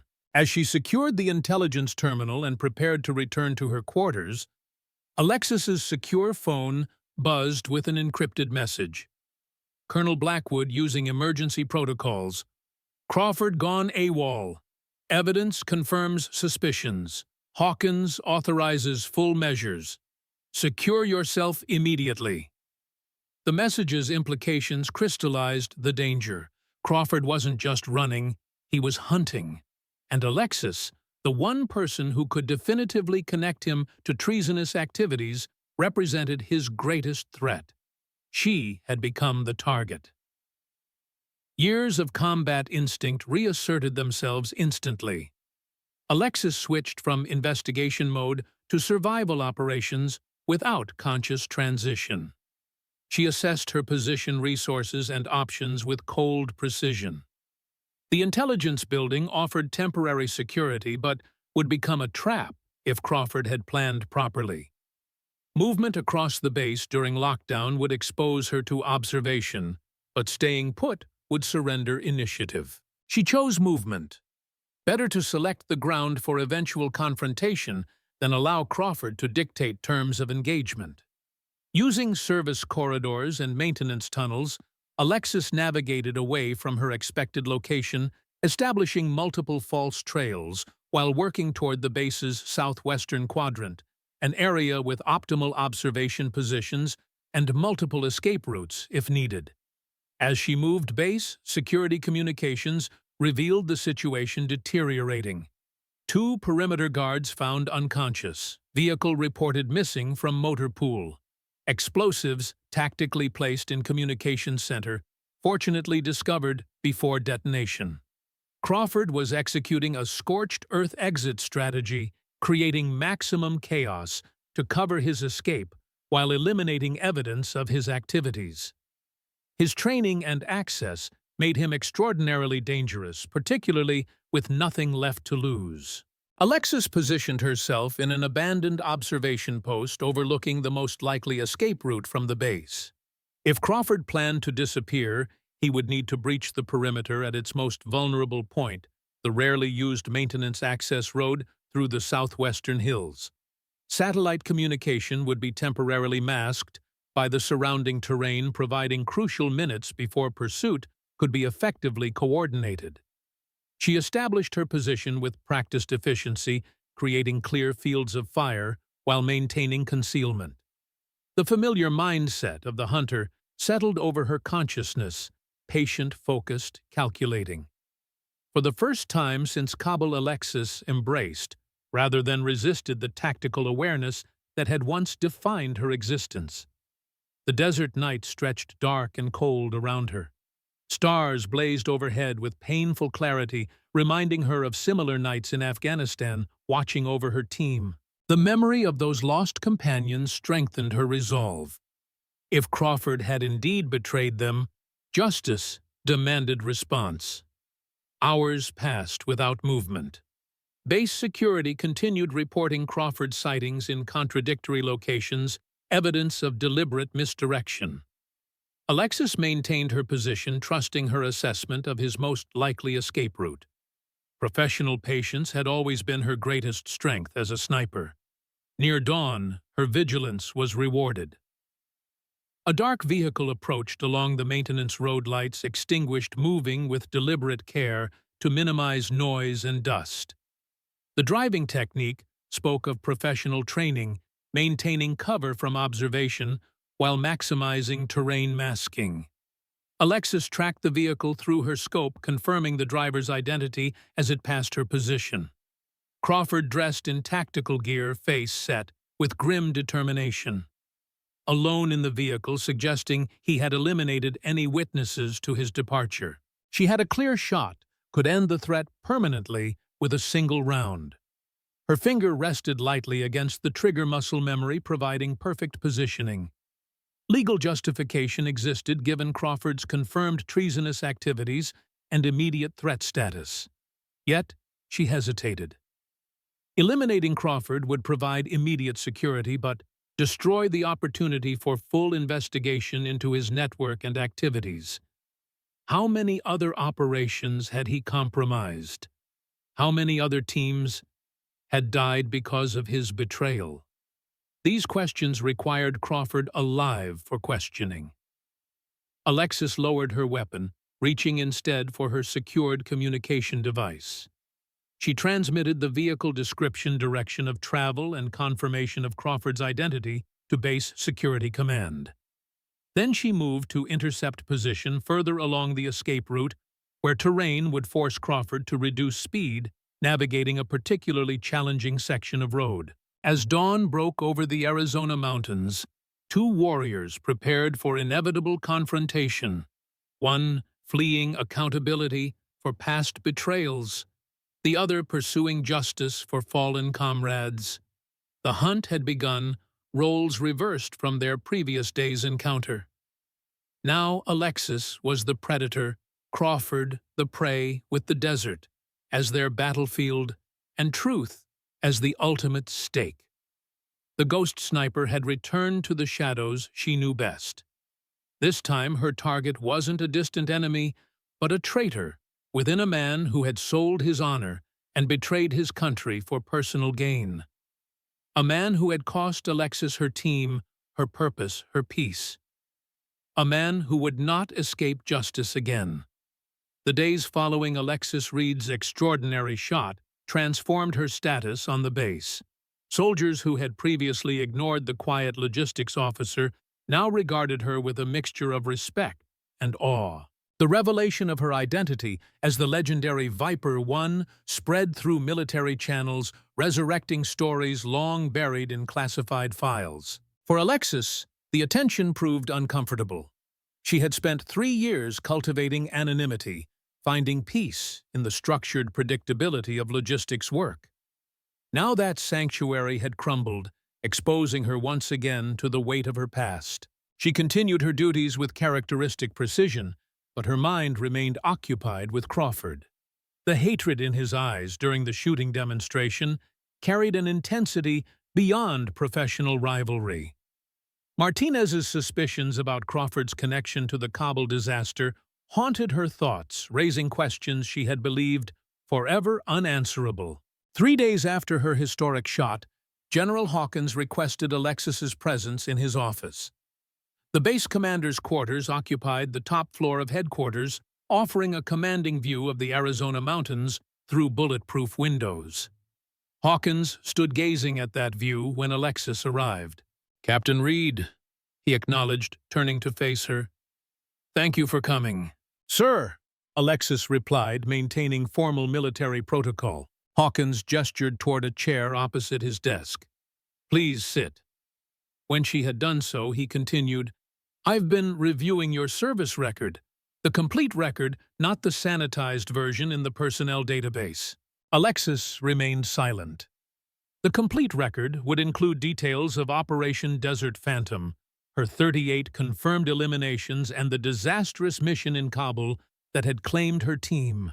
47 confirmed kills at ranges exceeding 1,500 meters, Hawkins continued.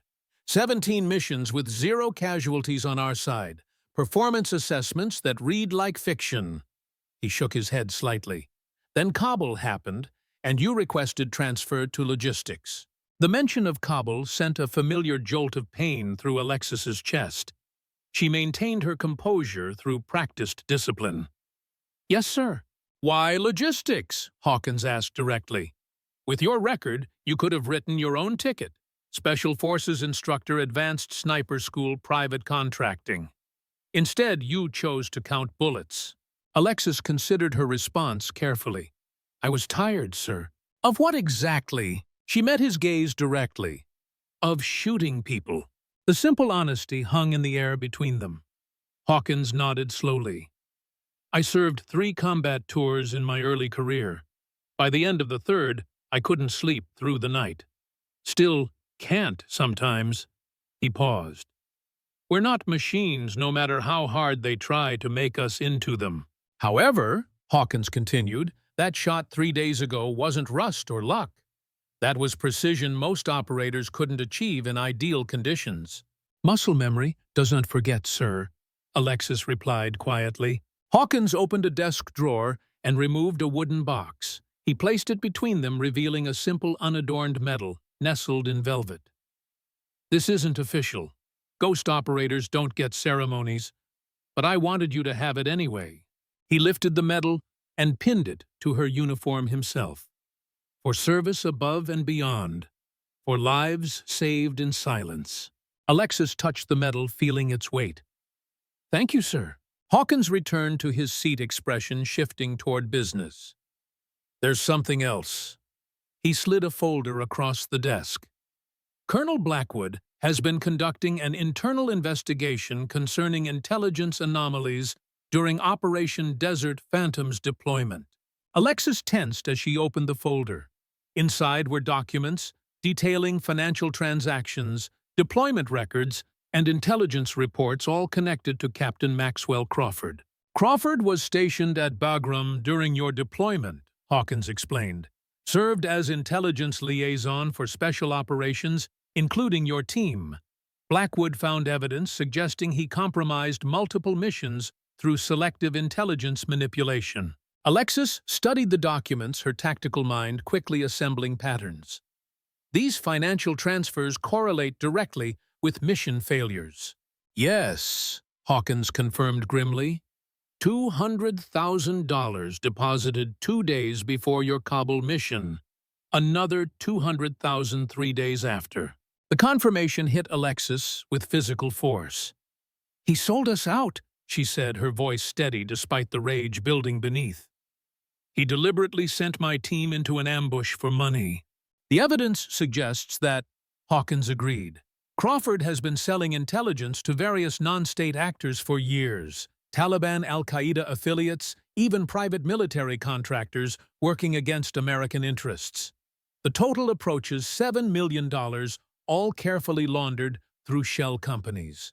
"Why tell me this?" Alexis asked, though she already anticipated the answer. Hawkins leaned forward. "Because Crawford disappeared 12 hours ago. Base security discovered weapons missing from the armory, communications equipment stolen, his quarters cleared of personal effects. He's gone rogue, Captain Reed." "He knows you're onto him," Alexis concluded. "Worse, he knows you're onto him. Before disappearing, he accessed your personnel file using stolen credentials. He knows everything about you, including your connection to Kabul." The implication was clear. Crawford represented not merely a fugitive, but a direct threat to Alexis personally, a highly trained operator with intimate knowledge of her background motivated by both self-preservation and revenge. "Base security has been enhanced," Hawkins continued. "But Crawford knows this facility better than most. He helped design the security protocols." "He won't come back here," Alexis assessed. "Too many eyes. He'll establish distance, create false trails, then decide whether to disappear permanently or attempt to neutralize perceived threats." Hawkins nodded. "Which brings me to why I called you here." He gestured toward the folder. "We're rebuilding Operation Eclipse. New parameters, new mission profiles. We need someone to lead it, Captain Reed. Someone who understands that precision isn't about firepower, but about discipline and judgment." Alexis looked up, surprise momentarily breaking through her composure. "Sir, I've been out of combat operations for 3 years." "And yet you made a shot 3 days ago that our best snipers couldn't match," Hawkins countered. "Some skills don't fade, Captain. They wait for the right moment to re-emerge." He produced a second folder containing dossiers on 5 operators, 3 men, 2 women, all young and bearing the eager expressions of soldiers yet untested by combat's harshest realities. "When would this start?" she asked. "Immediately. The training facility is already prepared at an undisclosed location. You'd have complete autonomy to develop the program according to your expertise." And Crawford. Hawkins's expression hardened. Finding Crawford has become the unit's first priority. He possesses classified information that represents an ongoing national security threat. More personally, he owes a debt to the families of your team members who died in Kabul.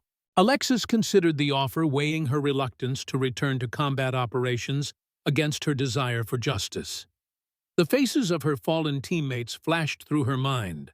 Sullivan Winters, Bennett, Rachel Morgan. 4 lives ended prematurely because of Crawford's betrayal. "One condition," she said finally. "Name it." "I run it my way.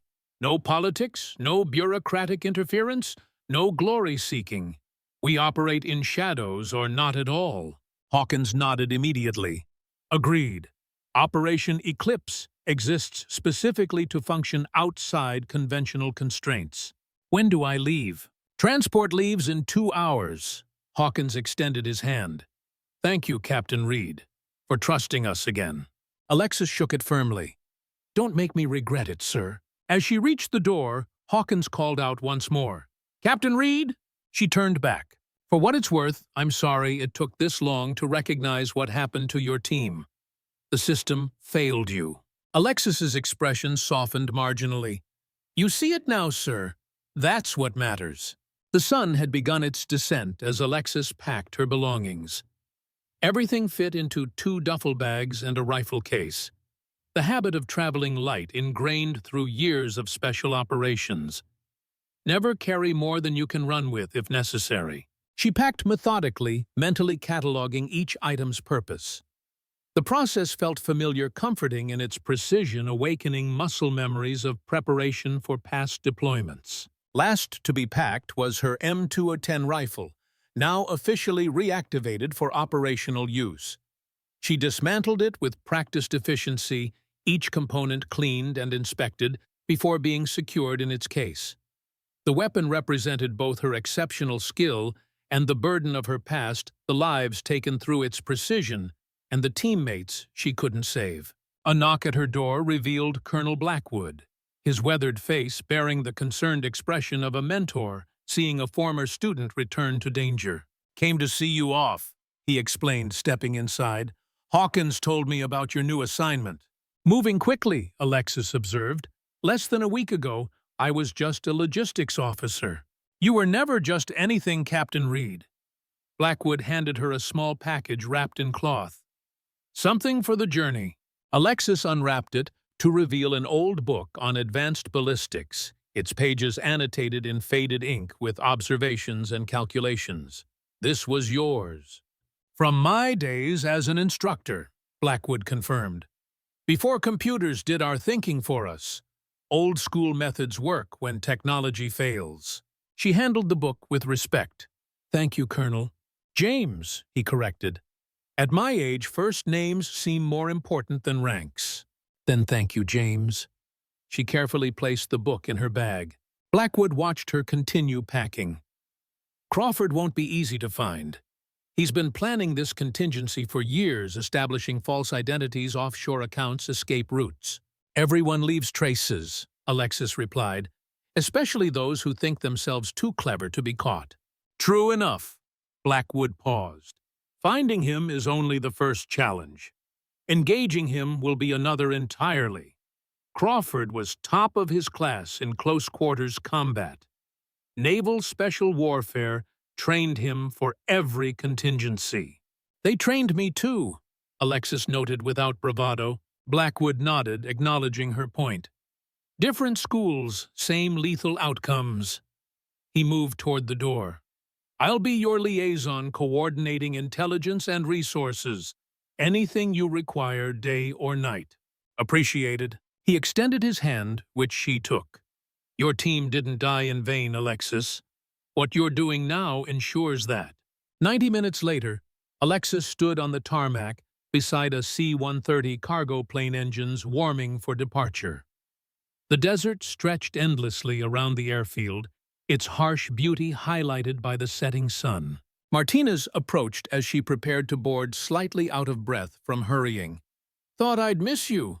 Cutting it close, she acknowledged. Brought you something? He handed her a small metal case. Inside rested 5 precisely machined bullets, each engraved with a name: Sullivan, Winters, Bennett, Morgan, and Reed. 4 for them, Martinez explained. 1 for you to come home with. Alexis touched the bullets gently. Perfect craftsmanship. Best I've ever made, he confirmed. Match-grade hand-loaded for the M210's specific harmonics. They'll fly true when it matters most. She closed the case carefully. Thank you, Richard. Martinez nodded once, military briefness masking deeper emotion. Get the bastard. Count on it. The loadmaster signaled final boarding. Alexis shouldered her bags and ascended the ramp into the aircraft's cavernous interior. She found a seat along the fuselage wall, secured her gear, and strapped herself in. As the C-130 taxied for departure, Alexis removed from her pocket the single bullet casing engraved with coordinates from Afghanistan. She held it to the fading light streaming through a window, then returned it to her pocket, leaned her head against the cold metal wall, and closed her eyes. The aircraft lifted off, rising into the darkening sky. Somewhere ahead, 5 recruits waited to learn what it meant to operate in shadows. And somewhere in the world, Maxwell Crawford believed himself beyond justice, unaware that the hunter had become the hunted. Dawn broke cold and clear over the memorial wall at the Special Operations Training Facility. Located in a remote mountain region, the facility existed on no official maps, its funding buried in classified budgets. The polished black granite wall stood as silent testimony to operators who hadn't returned from unnamed missions across decades of shadow warfare. Alexis stood before it alone, her breath forming small clouds in the morning air. She wore standard physical training gear, despite the cold, embracing the discomfort as part of her mental preparation. Her fingers traced names she knew by heart, etched into the smooth stone. Lieutenant Jake Sullivan, Sergeant Ryan Winters, Corporal Marcus Bennett, Specialist Rachel Morgan. Her team, her responsibility, her failure in Kabul. They had been betrayed by Crawford's manipulation of intelligence, walking into an ambush prepared for double their numbers. Alexis had been in overwatch position a mile away, watching through her scope as her friends fought desperately against overwhelming odds. She had fired until her barrel glowed red with heat, until her trigger finger bled, until her ammunition ran dangerously low. She had eliminated 12 hostiles that day, but couldn't save everyone. 4 names on this wall belonged to her team. "I'm sorry," she whispered, pressing her forehead against the cool stone. "I'm so sorry." The wind picked up, carrying the scent of pine and snow. The American flag nearby snapped in the breeze, its colors vivid against the clear blue sky. Behind her, footsteps crunched on gravel. She didn't turn, recognizing the deliberate pace of General Hawkins. The general stood beside her in respectful silence, looking at the names she had been touching. After several minutes, he spoke quietly. "I read the full report of what happened that day. You held your position for 43 minutes alone, taking fire from multiple directions. 4 died, but 14 made it out because of your actions." "Mathematics doesn't make it hurt less," Alexis replied, her voice steady despite the emotion beneath it. "No," Hawkins agreed softly, "it doesn't." They stood together without speaking, 2 soldiers who understood that victory and loss were not mutually exclusive in their profession, that success often came paired with grief. "Why did you come back?" Hawkins asked eventually. "You could have stayed in logistics, safe, quiet." Alexis finally looked at him, her expression unusually open. "Because they didn't get a choice." She gestured toward the names on the wall. "They'd want me to keep going, train the next generation, make sure fewer names end up here." Hawkins nodded. "That's why I asked you to lead this program." He checked his watch. "The ceremony begins in an hour. Your team is eager to meet you." "They don't know me yet," Alexis cautioned. "They know the legend, not the person." "Then show them both," Hawkins suggested. "Let them see that excellence doesn't come from myth, but from discipline and sacrifice." An hour later, the base's parade ground filled with personnel in dress uniforms. The ceremony was small, no media, no civilians, just military professionals who understood what this moment represented. General Hawkins stood at a podium, Alexis at his right. "We don't often acknowledge the work done in shadows," Hawkins began, addressing the assembled soldiers. "We don't always honor the victories won in silence, but today we recognize Captain Alexis Reed, call sign Viper 1, for exceptional service to this nation." He turned slightly toward her. "Captain Reed embodies what we hope to see in every operator's skill, without ego strength, without arrogance, precision, without cruelty." She has saved lives in ways most will never know, and now she has agreed to train the next generation of Eclipse operators. Polite applause rippled through the formation. Hawkins lowered his voice, speaking directly to Alexis, though his words carried to those nearby. That shot you made last week wasn't just about hitting a target. It was about showing these soldiers that excellence doesn't announce itself. It simply exists waiting for the moment when it's needed most.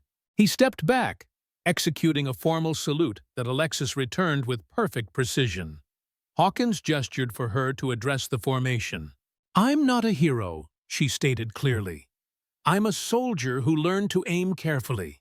The real heroes are on that wall behind you. They're the ones who ran toward danger when others ran away.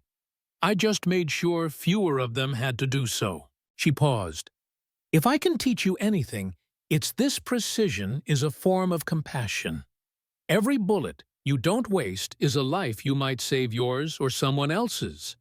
So when I train you, I won't teach you to be killers.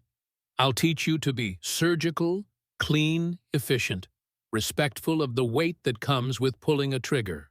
The crowd remained silent, attentive to every word from this living legend who spoke without pretension.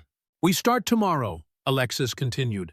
"Be ready to work, be ready to fail, and be ready to become better than you believe possible." She stepped back, signaling the conclusion of her remarks. The flag waved overhead, red and white and blue, against the endless sky. Following the ceremony, Alexis met privately with her 5 recruits. They sat in a semicircle before her, each bearing the slightly awed expression of students meeting a renowned master. Lieutenant Thomas Mitchell, 28, former Army Ranger with exceptional marksmanship scores. His record showed natural talent limited by conventional training. Sergeant Kelly Ramirez, 30 Marine Corps Scout Sniper School graduate, one of the few women to complete the course. Her file indicated superior fieldcraft and stalking abilities combined with unshakable calm under pressure. Corporal David Wilson, 26, former Special Forces support, with remarkable mathematical aptitude and weather prediction skills. Not physically imposing, but with intelligence that compensated for any physical limitations. Specialist Jennifer Harper, 29, former military intelligence with extensive language skills and cultural knowledge. Her shooting scores were solid rather than exceptional, but her analytical abilities placed her in the program's top percentile. Private First Class Michael Santos, 25. The youngest, but with natural shooting instincts that defied conventional explanation. Self-taught, before military training, capable of intuitive ballistic solutions that matched computer calculations. "You've all read my file," Alexis began without preamble. "Or at least the portions you're cleared to access. Forget it all. Starting now, I'm not a legend or a ghost story. I'm your instructor, and my only concern is transforming you from individuals into a unit capable of performing beyond normal parameters." She paced before them. Operation Eclipse isn't about individual achievement. It's about precision application of force when all conventional approaches fail. Sometimes that means a shot at extreme distance. Sometimes it means weeks of surveillance without detection. Sometimes it means making impossible decisions with incomplete information. Alexis stopped. "Questions before we begin?" Mitchell raised his hand. "Ma'am, is it true you took a 4,000-meter shot with a non-standard round in variable wind conditions?" "Yes," Alexis confirmed without elaboration. "How?" Santos asked, professional curiosity overriding protocol momentarily. "Even the best ballistic computers can't account for all variables at that distance." "Physics doesn't change," Alexis replied. "The difficulty isn't in the mathematics, but in accurately assessing input variables. Wind speed at multiple elevations, temperature gradients, barometric pressure, humidity, Coriolis effect. Most shooters estimate these factors individually. The key is understanding their interactions as a unified system." She moved to a whiteboard, sketching a diagram showing wind vectors at different altitudes. Extreme distance shooting isn't about technology or natural talent. It's about disciplined observation and environmental integration. Ramirez studied the diagram with professional interest. This contradicts standard doctrine on wind calculation. Standard doctrine is designed for standard distances, Alexis acknowledged. Beyond certain parameters, conventional approaches fail. That's why you're here, to move beyond convention. As the briefing concluded, Alexis introduced one final topic. Before we begin training tomorrow, understand our first operational priority. She activated a wall screen displaying a photograph of Maxwell Crawford. This is former Captain Maxwell Crawford, Navy SEAL intelligence officer and traitor. He sold classified information to enemy forces, resulting in multiple American casualties, including my former team in Kabul. The recruits studied the image with newfound intensity, recognizing the shift from theoretical training to practical mission. Crawford disappeared 6 days ago with classified materials and weapons, Alexis continued. Locating and neutralizing him represents not just a training exercise, but your first actual mission. Everything we do from this point forward serves dual purpose, developing your skills while preparing for direct action against a highly trained, extremely dangerous opponent. Harper raised her hand. Ma'am, is this personal for you given your history? The question might have seemed impertinent, but Alexis recognized its legitimate operational relevance. A commander's emotional involvement could impact mission parameters and risk assessment. Yes, she answered honestly, but personal motivation doesn't override professional judgment. Crawford represents a legitimate national security threat regardless of my history with him. Your training remains the priority until we develop actionable intelligence on his location. That evening, Alexis initiated what would become a nightly ritual throughout the training program. In her quarters, she created a detailed map of Crawford's known movements, associates, and psychological profile. Rather than focusing solely on where he had been, she analyzed who he truly was, his motivations, preferences, habits too ingrained to abandon even while fugitive. Crawford had betrayed his country for money, but the financial motivation seemed secondary to something deeper. His confrontation with Alexis had revealed a profound sense of superiority, an entitlement that considered rules applicable to others, but not himself. This narcissistic core would influence his decisions even while running. He wouldn't choose just any hiding place, but locations that reinforced his self-image. Wouldn't associate with just any criminal elements, but those he considered worthy of his skills. Wouldn't completely abandon the lifestyle to which he felt entitled. 2 weeks into the training program, this alternative approach yielded its first result. Martinez reported unusual activity at an exclusive hunting lodge in Montana, catering to wealthy clients seeking privacy and luxury amid wilderness surroundings. The head guide had recently been replaced by a new employee matching Crawford's physical description, though using different identification. The position perfectly suited Crawford's profile, allowing him to utilize his outdoor skills, maintain physical conditioning, interact with elite clientele who might provide future resources, all while remaining in relative isolation with excellent surveillance of approaching threats. Alexis presented the intelligence to her team. This represents our first credible lead, she explained, displaying satellite imagery of the Montana property. Analysis suggests 70% probability Crawford has assumed identity as staff at this location. Mitchell studied the imagery with professional interest. Excellent defensive position. Clear fields of fire in all directions. Multiple egress routes through difficult terrain.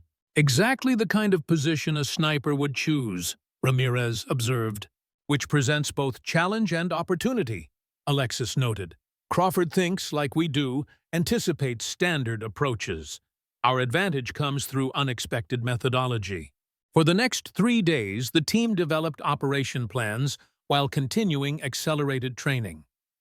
Alexis pushed them relentlessly, testing physical endurance, marksmanship under adverse conditions, tactical decision-making under stress. They responded admirably, natural talent, enhanced by specialized instruction and growing unit cohesion. On the fourth day, Martinez reported urgent intelligence. Crawford had been positively identified, but appeared to be preparing for immediate departure. Satellite imagery showed increased activity, consistent with someone breaking camp, and financial transactions suggested preparation for international travel. General Hawkins authorized immediate deployment. Within hours, Alexis and her team were aboard a modified MC-130 transport flying toward a remote airstrip in western Montana.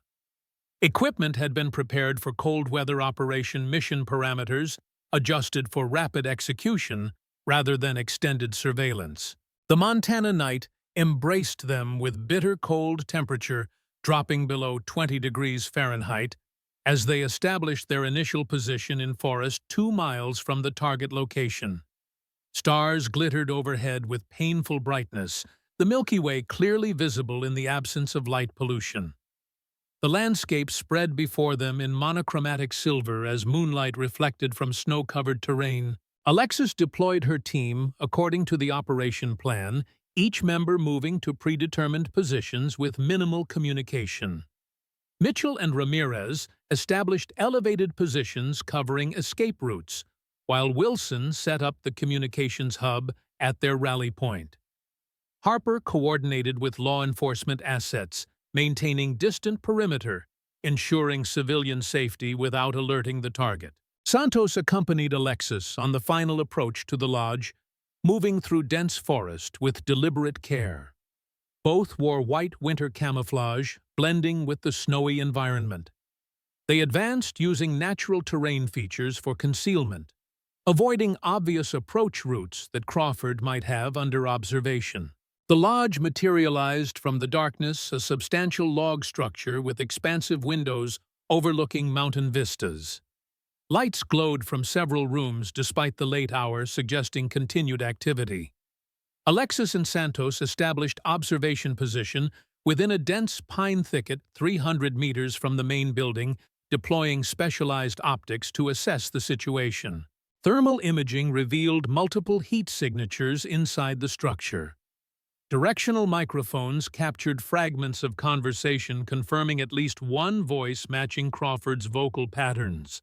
"Target confirmed present," Alexis whispered into her communications device.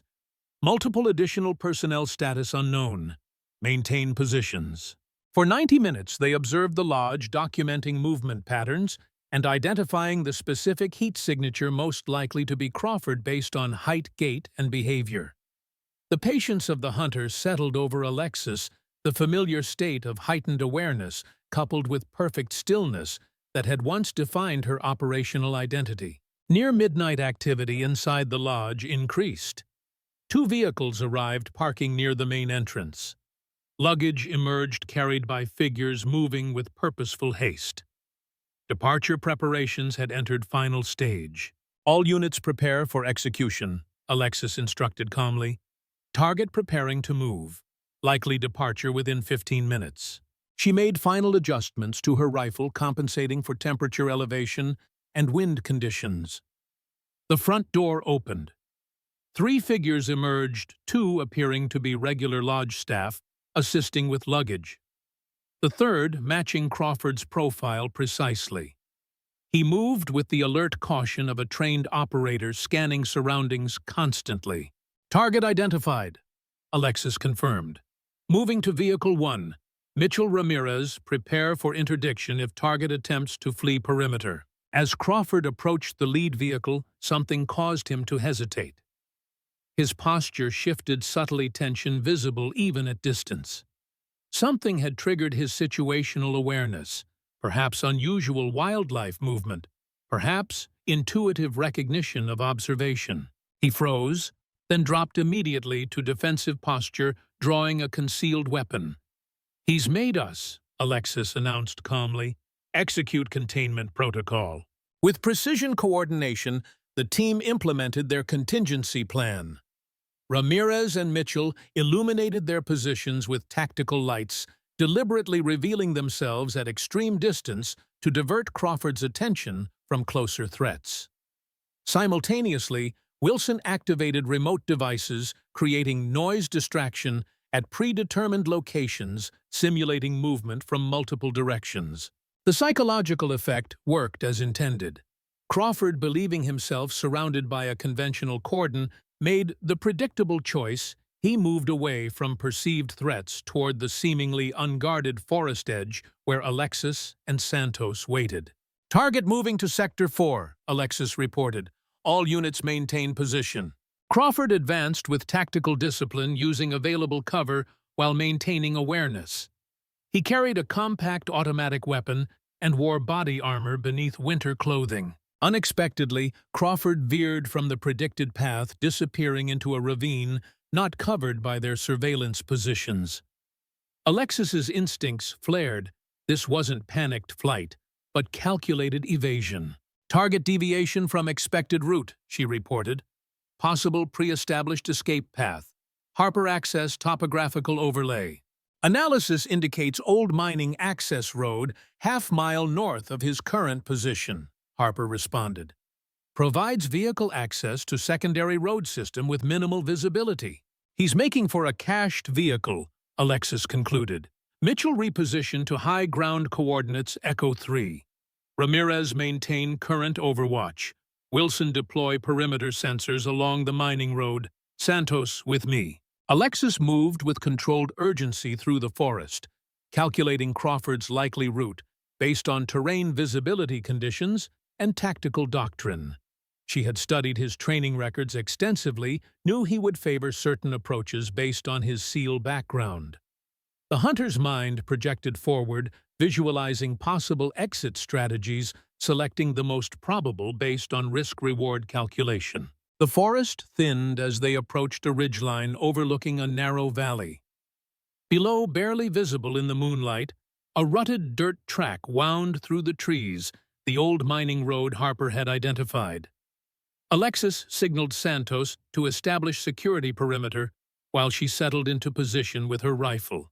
Through her scope, Alexis scanned the road methodically. The bitter cold bit through her winter gear as she remained motionless, controlling her breathing to prevent vapor clouds that might betray her position. Minutes stretched into an hour as she waited, patience born of countless operations where success depended on outlasting the target's endurance. A faint sound reached her ears, not engine noise but the subtle crunch of snow underfoot, approaching from an unexpected angle. Alexis remained perfectly still, using peripheral vision to detect movement while maintaining her scope focus on the road. The attack came with explosive suddenness, Crawford lunging from concealment 10 meters to her left, having circled behind their position.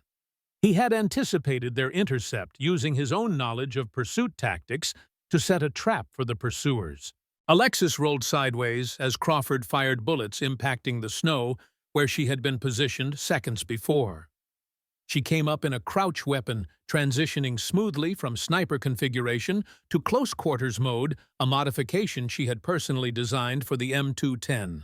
Crawford advanced with frightening speed, recognizing the need to close distance before she could bring effective fire to bear.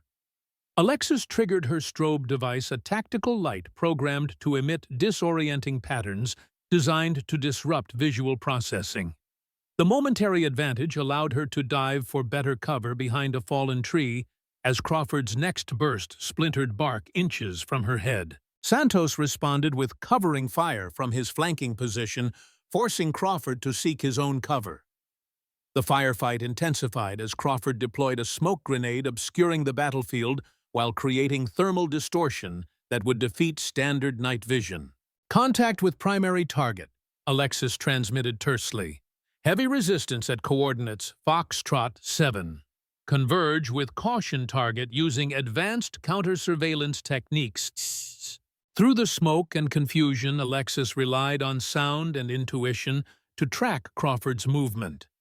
She had trained for this specific scenario, fighting a peer-level opponent with equal or superior capabilities.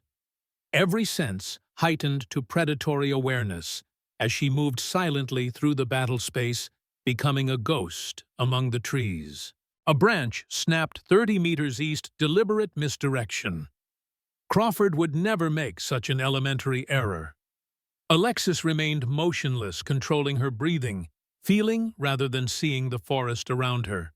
Then she detected it, the faintest displacement of air, as someone moved with exceptional stealth approaching her position from the northwest. She waited until the last possible moment, then pivoted sharply, bringing her rifle butt up in a vicious arc that connected with Crawford's jaw as he emerged from the darkness. The impact staggered him momentarily, but his recovery was instantaneous, a testament to his training and combat experience. What followed was combat at its most elemental level. Two elite operators engaging at point-blank range with every technique in their formidable arsenals. Crawford possessed superior strength and reach, but Alexis countered with precision and economy of movement. Each recognized in the other a worthy adversary, adjusting tactics continuously as the fight evolved. Crawford landed a powerful strike that sent Alexis reeling backward. She rolled with the impact, using the momentum to create distance, then drew one of Martinez's special bullets from her pocket, the one engraved with Sullivan's name. With practiced speed, she loaded it into her sidearm as Crawford charged again. The shot caught him in the thigh, the impact dropping him to one knee. Before he could recover, Alexis closed the distance and executed a precision takedown, securing a restraint position that neutralized his considerable strength advantage. "You should have killed me when you had the chance." Crawford growled, blood from his wounded leg staining the snow beneath them. "That would be too merciful," Alexis replied evenly, maintaining the restraint despite his continuing resistance. "You're going to live a long time, Crawford, in a very small room thinking about the lives you sold for money." Crawford's expression shifted toward calculation. "You don't have evidence that would stand in court. Military tribunals require documentation witnesses. My operations were completely compartmentalized. We found your accounts," Alexis informed him, "and your communication records with Taliban financiers."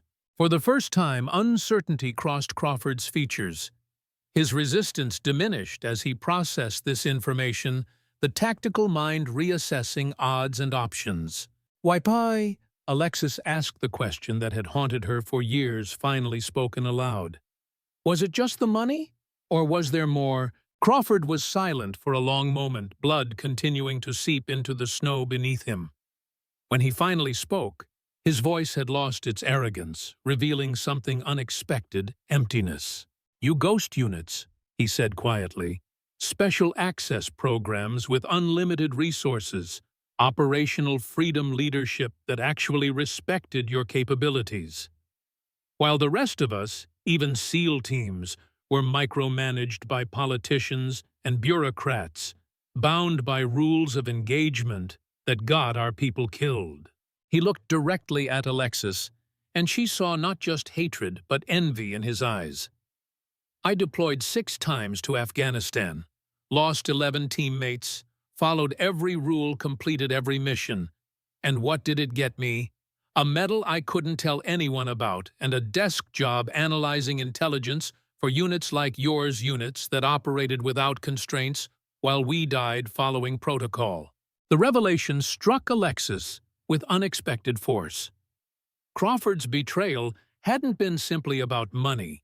It had been about perceived injustice, a twisted attempt to balance scales only he could see. "So you sold out other operators?" she asked. "Men and women following the same orders you once did?"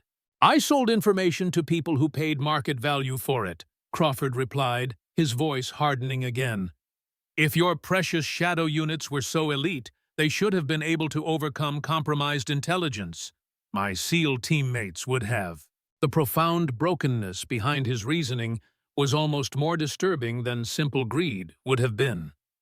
Before Alexis could respond, Santos appeared from the perimeter, followed shortly by Mitchell and Ramirez, converging on their position. "Target secured," Alexis reported through her communications device. Area secure. Extraction team proceed to primary location. Within 20 minutes, specialized personnel had secured the area, taking Crawford into custody. The lodge staff, determined to be uninvolved in his activities, were debriefed and released under observation. All evidence was collected, including digital devices containing substantial intelligence material Crawford had prepared to sell to foreign interests. As dawn approached, Alexis stood alone at the forest edge, watching the eastern sky lighten gradually from black to deep blue. The operation had succeeded perfectly. Crawford captured intelligence, recovered no casualties or collateral damage. By any professional standard, a textbook execution. Yet the victory felt incomplete.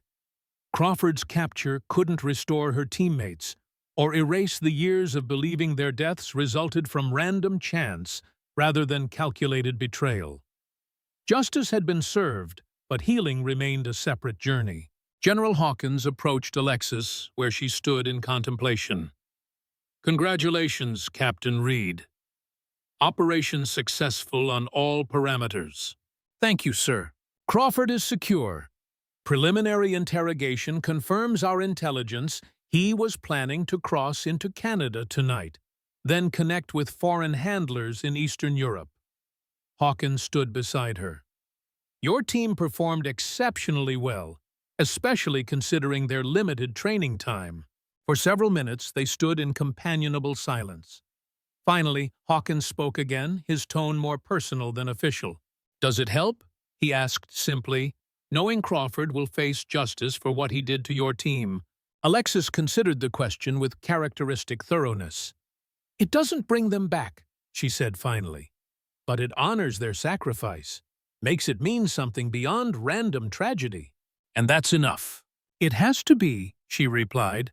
"In our profession, complete resolution rarely exists. We find what meaning we can in incomplete justice and continue the mission." Hawkins studied her with newfound appreciation. "You'll continue with Eclipse then, beyond this operation?" Alexis nodded, her decision made before the question was asked. "They need proper training, real guidance from someone who understands the shadows they'll operate within. Someone who's made the mistakes so they don't have to repeat them." 2 weeks later, Alexis stood in Arlington National Cemetery, the spring sun warming the precisely aligned headstones stretching to the horizon. A small group had gathered for a special ceremony, the rededication of 4 markers, with newly authorized inscriptions acknowledging the true nature of the sacrifice made by Sullivan, Winters, Bennett, and Morgan. Family members of the fallen attended meeting for the first time the mysterious Captain Reed, who had survived when their loved ones hadn't. Alexis had dreaded this moment, expecting accusation or resentment. Instead, she found gratitude for the truth finally revealed, for the justice finally delivered, for the honor properly bestowed. Morgan's mother, a small woman with her daughter's determined eyes, embraced Alexis. "Rachel wrote about you in her letters," she said quietly.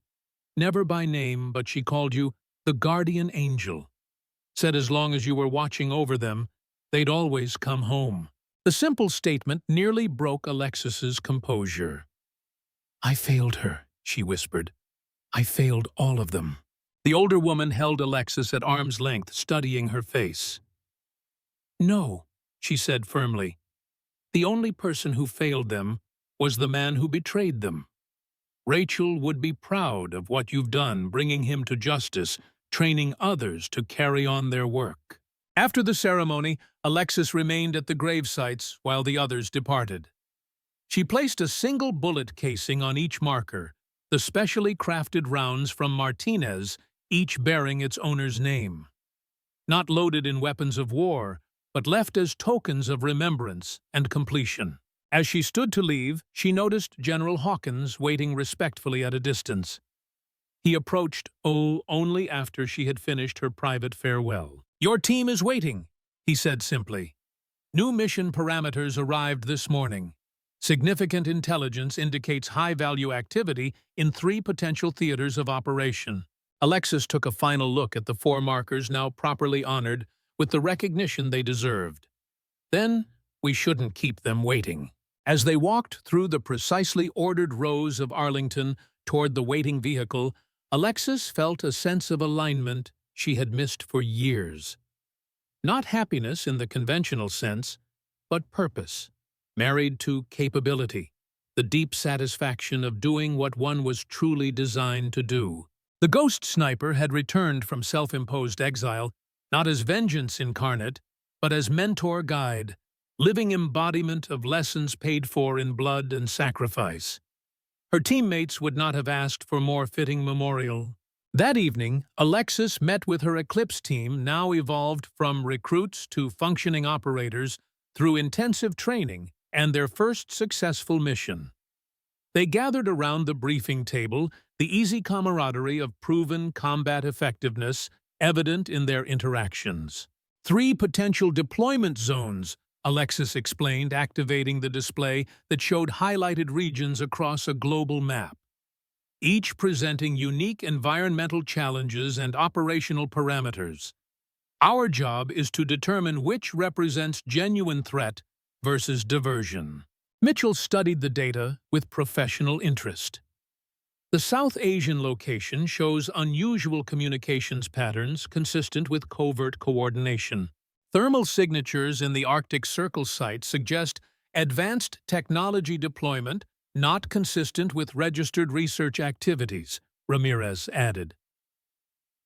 The team continued their analysis, each bringing specialized perspective to the complex intelligence puzzle. Alexis observed their interaction with quiet approval. They were becoming what she had envisioned, not just exceptional individual operators, but a synchronized unit that functioned beyond the sum of its parts. "We deploy in 48 hours, she announced when their preliminary assessment was complete.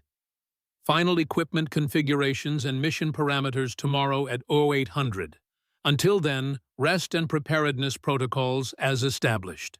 As the team dispersed, Santos paused at the door. "Captain Reed."